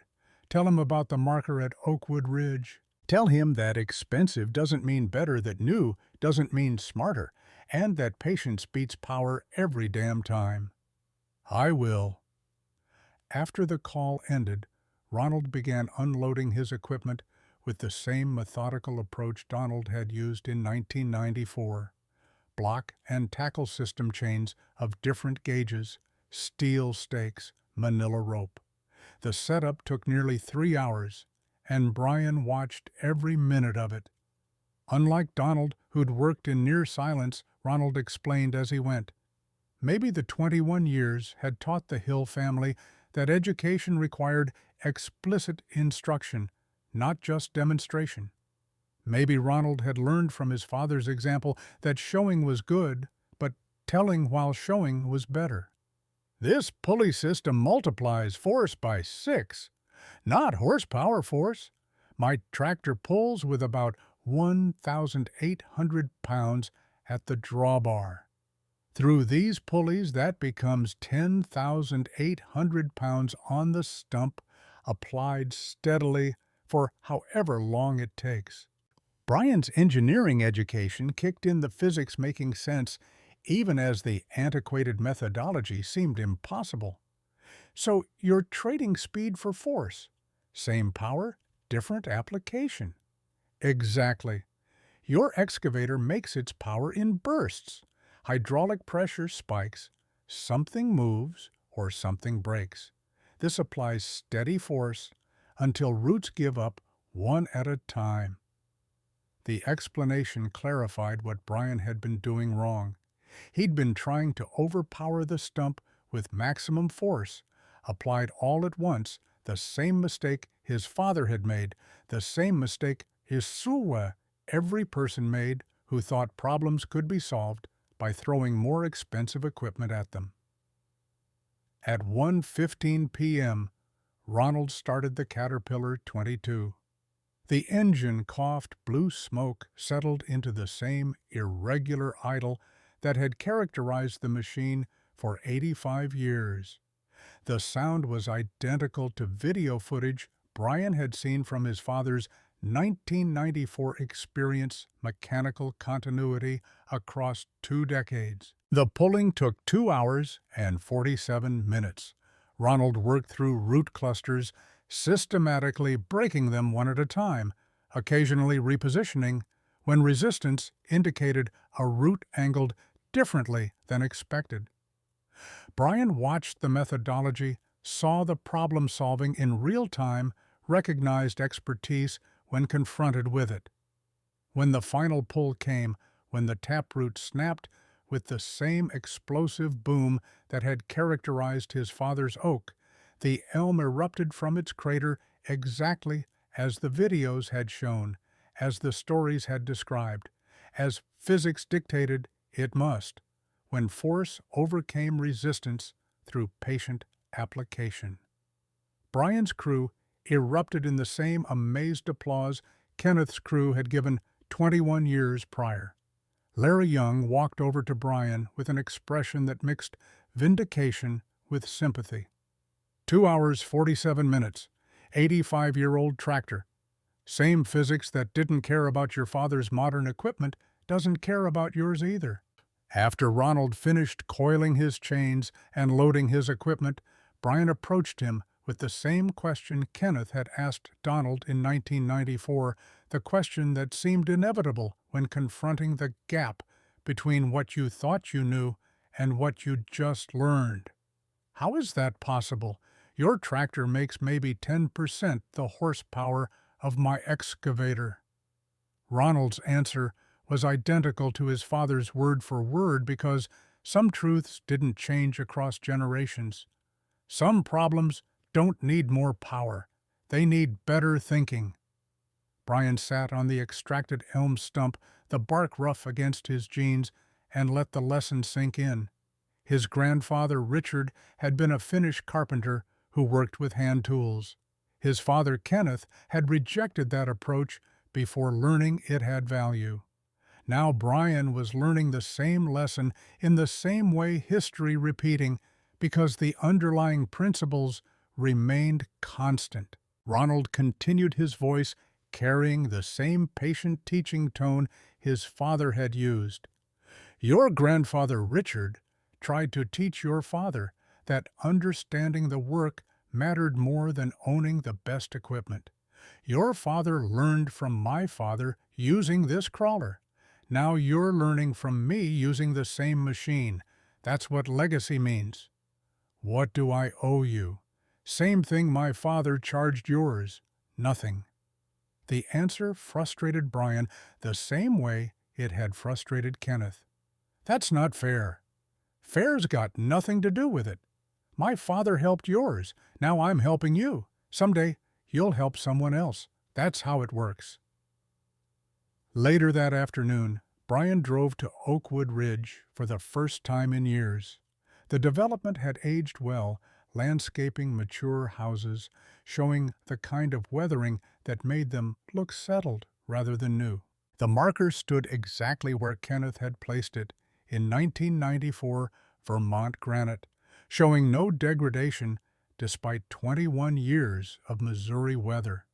Brian read the inscription his father had written, saw Donald Hill's name, saw the reference to the Caterpillar 22, and understood finally that this wasn't just about a stump. It was about humility, about continuity, about respecting what came before instead of assuming everything old was obsolete. He called Kenneth that night from his apartment, the conversation lasting 90 minutes, as father and son discussed what Brian had learned and what it meant for how he'd run Wright Development going forward. "Dad, I get it now. I understand what you learned." Kenneth's response carried satisfaction mixed with something that might have been relief. "Took me 12 days and $18,000 to learn it. You got the lesson in 4 days. That's progress." The present day arrived quietly in 2024, 30 years after Donald had pulled Kenneth's oak stump and taught a generation of builders about the difference between power and application. Oakwood Ridge still stood, all 32 homes occupied, property values having increased 240% since 1994. The marker remained under deed restriction protection. In 2012, a new homeowners association president had tried to remove it for updated landscaping that didn't include granite monuments. Kenneth, 72 years old and supposedly retired, had threatened immediate legal action. The marker stayed. By 2018, the Missouri State Historical Society had granted the marker landmark status, making removal legally complicated even without Kenneth's threats.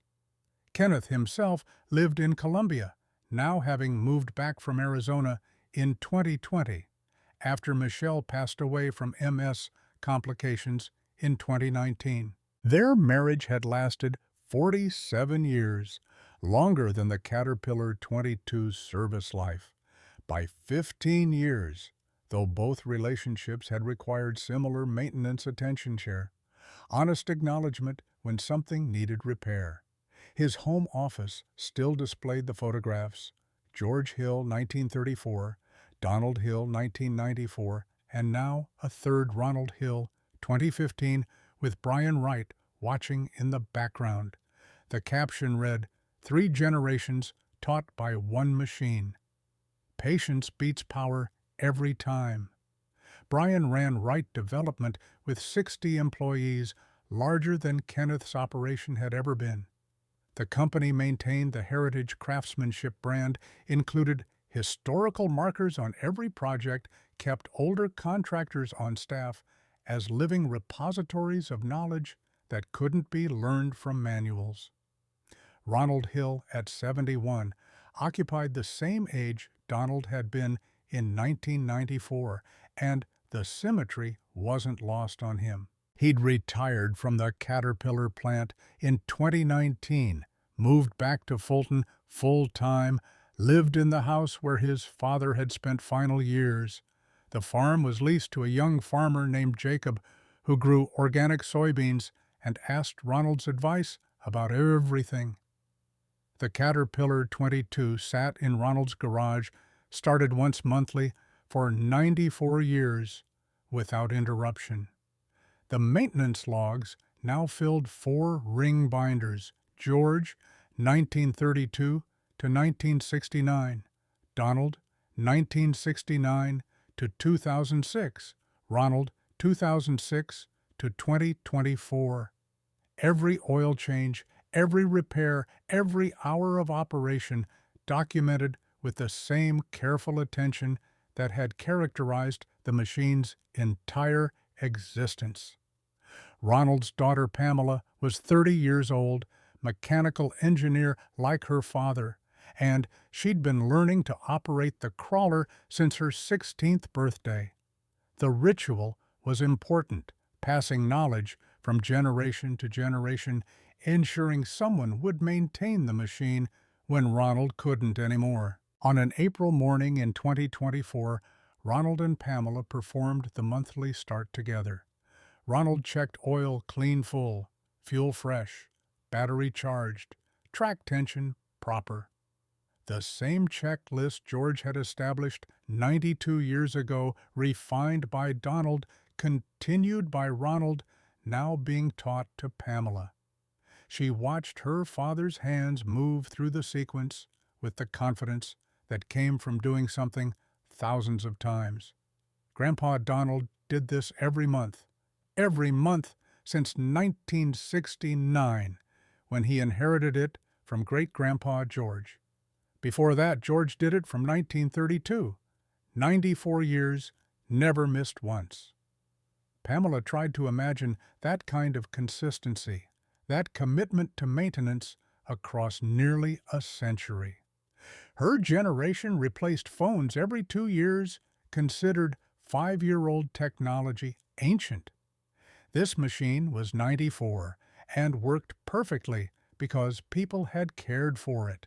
What if nobody needs stumps pulled anymore? Ronald had been asked this question before by his own father, and he gave the answer Donald had given him. There's always stumps.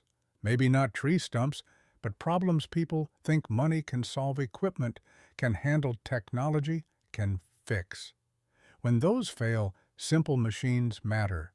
Understanding matters. Patience matters more than power. He started the engine. Familiar cough-cough rumble, blue smoke, irregular idle that sounded exactly like it had in 1930, in 1994, in 2015. The sound represented continuity principles that didn't change regardless of what year appeared on the calendar. Ronald's phone rang. Unknown number. He answered while the crawler warmed. A woman's voice, young, uncertain. "Is this Ronald Hill? I heard you have a tractor that pulls stumps." Ronald smiled, the expression carrying the same patient acceptance his father's face had shown. "I do. What's the problem?" "I'm building a community garden on the old Peterson farm east of town. There's a walnut stump maybe 60 years old. Contractor quoted $8,500 to remove it. But someone at the Historical Society said you might help. Said there's a machine that— Where's the stump? Corner of Route J and Harrison Road." Ronald knew the location, had driven past it 100 times. "I'll be there Saturday morning. No charge." "Really nothing. My father taught me something. If you can help, you should. The machine's happiest when it's working, and some things matter more than money." After hanging up, Pamela looked at her father with the question she'd been building toward for months. "Why don't you charge? You could make 500, maybe 1,000. Ronald shut off the crawler, let the silence settle before answering. "Because this machine paid for itself 92 years ago, and because some lessons are worth more than invoices. Your great-grandfather George bought this during the Depression for $750, biggest purchase of his life. He used it to help neighbors who couldn't afford contractors. When times were hard, people helped people. That's what this crawler represents." He paused, making sure Pamela understood the weight behind what came next. "I'm teaching you because someday, hopefully, long from now, I won't be here. But problems will still exist, and occasionally someone will need a simple solution to an impossible problem. When that happens, this crawler will be waiting." Pamela nodded, the responsibility settling onto shoulders that were young but strong enough to carry it. She would maintain, the machine would start it monthly, would keep the logs updated, would pull stumps when called. Not for money, but because that's what the Hill family did, what the crawler was built for, what 94 years of continuous operation had proved possible. Saturday came with clear skies and the promise of good pulling weather. Ronald and Pamela loaded the Caterpillar 22 onto the trailer George had built in 1948, the same trailer that had carried the machine to Kenneth's Oak in 1994, to Brian's Elm in 2015, to countless other jobs across nearly 8 decades. They loaded chains and pulleys and rope and stakes, the equipment worn smooth by generations of use, but still functional, because someone had always maintained it properly. Pamela helped with the loading, learning where each piece went, understanding that organization wasn't just convenience, it was safety, it was respect, it was the difference between tools that lasted and tools that broke. As they drove toward the Peterson farm, Ronald thought about Donald, about George, about the unbroken line of knowledge and machinery connecting 1930 to 2024. Some things became obsolete, but some things endured because they were built on principles that didn't change physics. Patience, the understanding that force applied correctly over time could accomplish what brute strength could not. The Caterpillar 22 had outlasted 3 generations of farmers, 2 generations of builders, and countless machines that had cost 100 times more. It had pulled stumps when hydraulics failed, taught lessons when arrogance needed humbling, and proved that some wisdom didn't expire just because time passed. In Callaway County, Missouri, the story was still being told. At the feed store, at the diner, at county fair exhibitions, where the Historical Society displayed the crawler and Ronald answered questions. The details varied with each, telling the stump got bigger, the chains got heavier, the pulleys multiplied, but the lesson stayed the same. Expensive doesn't mean better. New doesn't mean smarter. Sometimes the old ways work when nothing else does, because they're built on understanding that can't be purchased, only earned through generations of careful attention to what actually works versus what we wish would work. Somewhere in a garage in Fulton, the rust-orange crawler sat waiting for its next impossible problem. 94 years old, still running on the same principles that made it valuable in 1930. Still teaching anyone willing to learn that patience and proper application beat raw power every single time. And when the next expensive machine failed, when the next confident expert ran out of options, when the next impossible obstacle refused to surrender to money and modern technology, the Caterpillar 22 would be ready. Stubborn, simple, unbreakable, just like the people who'd built it, maintained it, and learned from it across nearly a century of American history. It makes you wonder, in our rush toward newer, faster, more expensive solutions, how often do we overlook answers that have worked for generations? How often do we dismiss knowledge because it comes in old packages, in worn overalls, in machinery that looks like it belongs in museums? And how much do we lose when we forget that some principles don't expire, that patience doesn't become obsolete? That understanding can matter more than any amount of money or technology. Have you ever seen old technology outperform new, or learned something valuable from an older generation that changed how you work? Share your story in the comments below. These stories matter. They remind us that wisdom doesn't expire just because time passes, that the lessons our grandparents learned are often the exact lessons we need to relearn, that sometimes the best way forward is remembering what worked before we got too clever for our own good.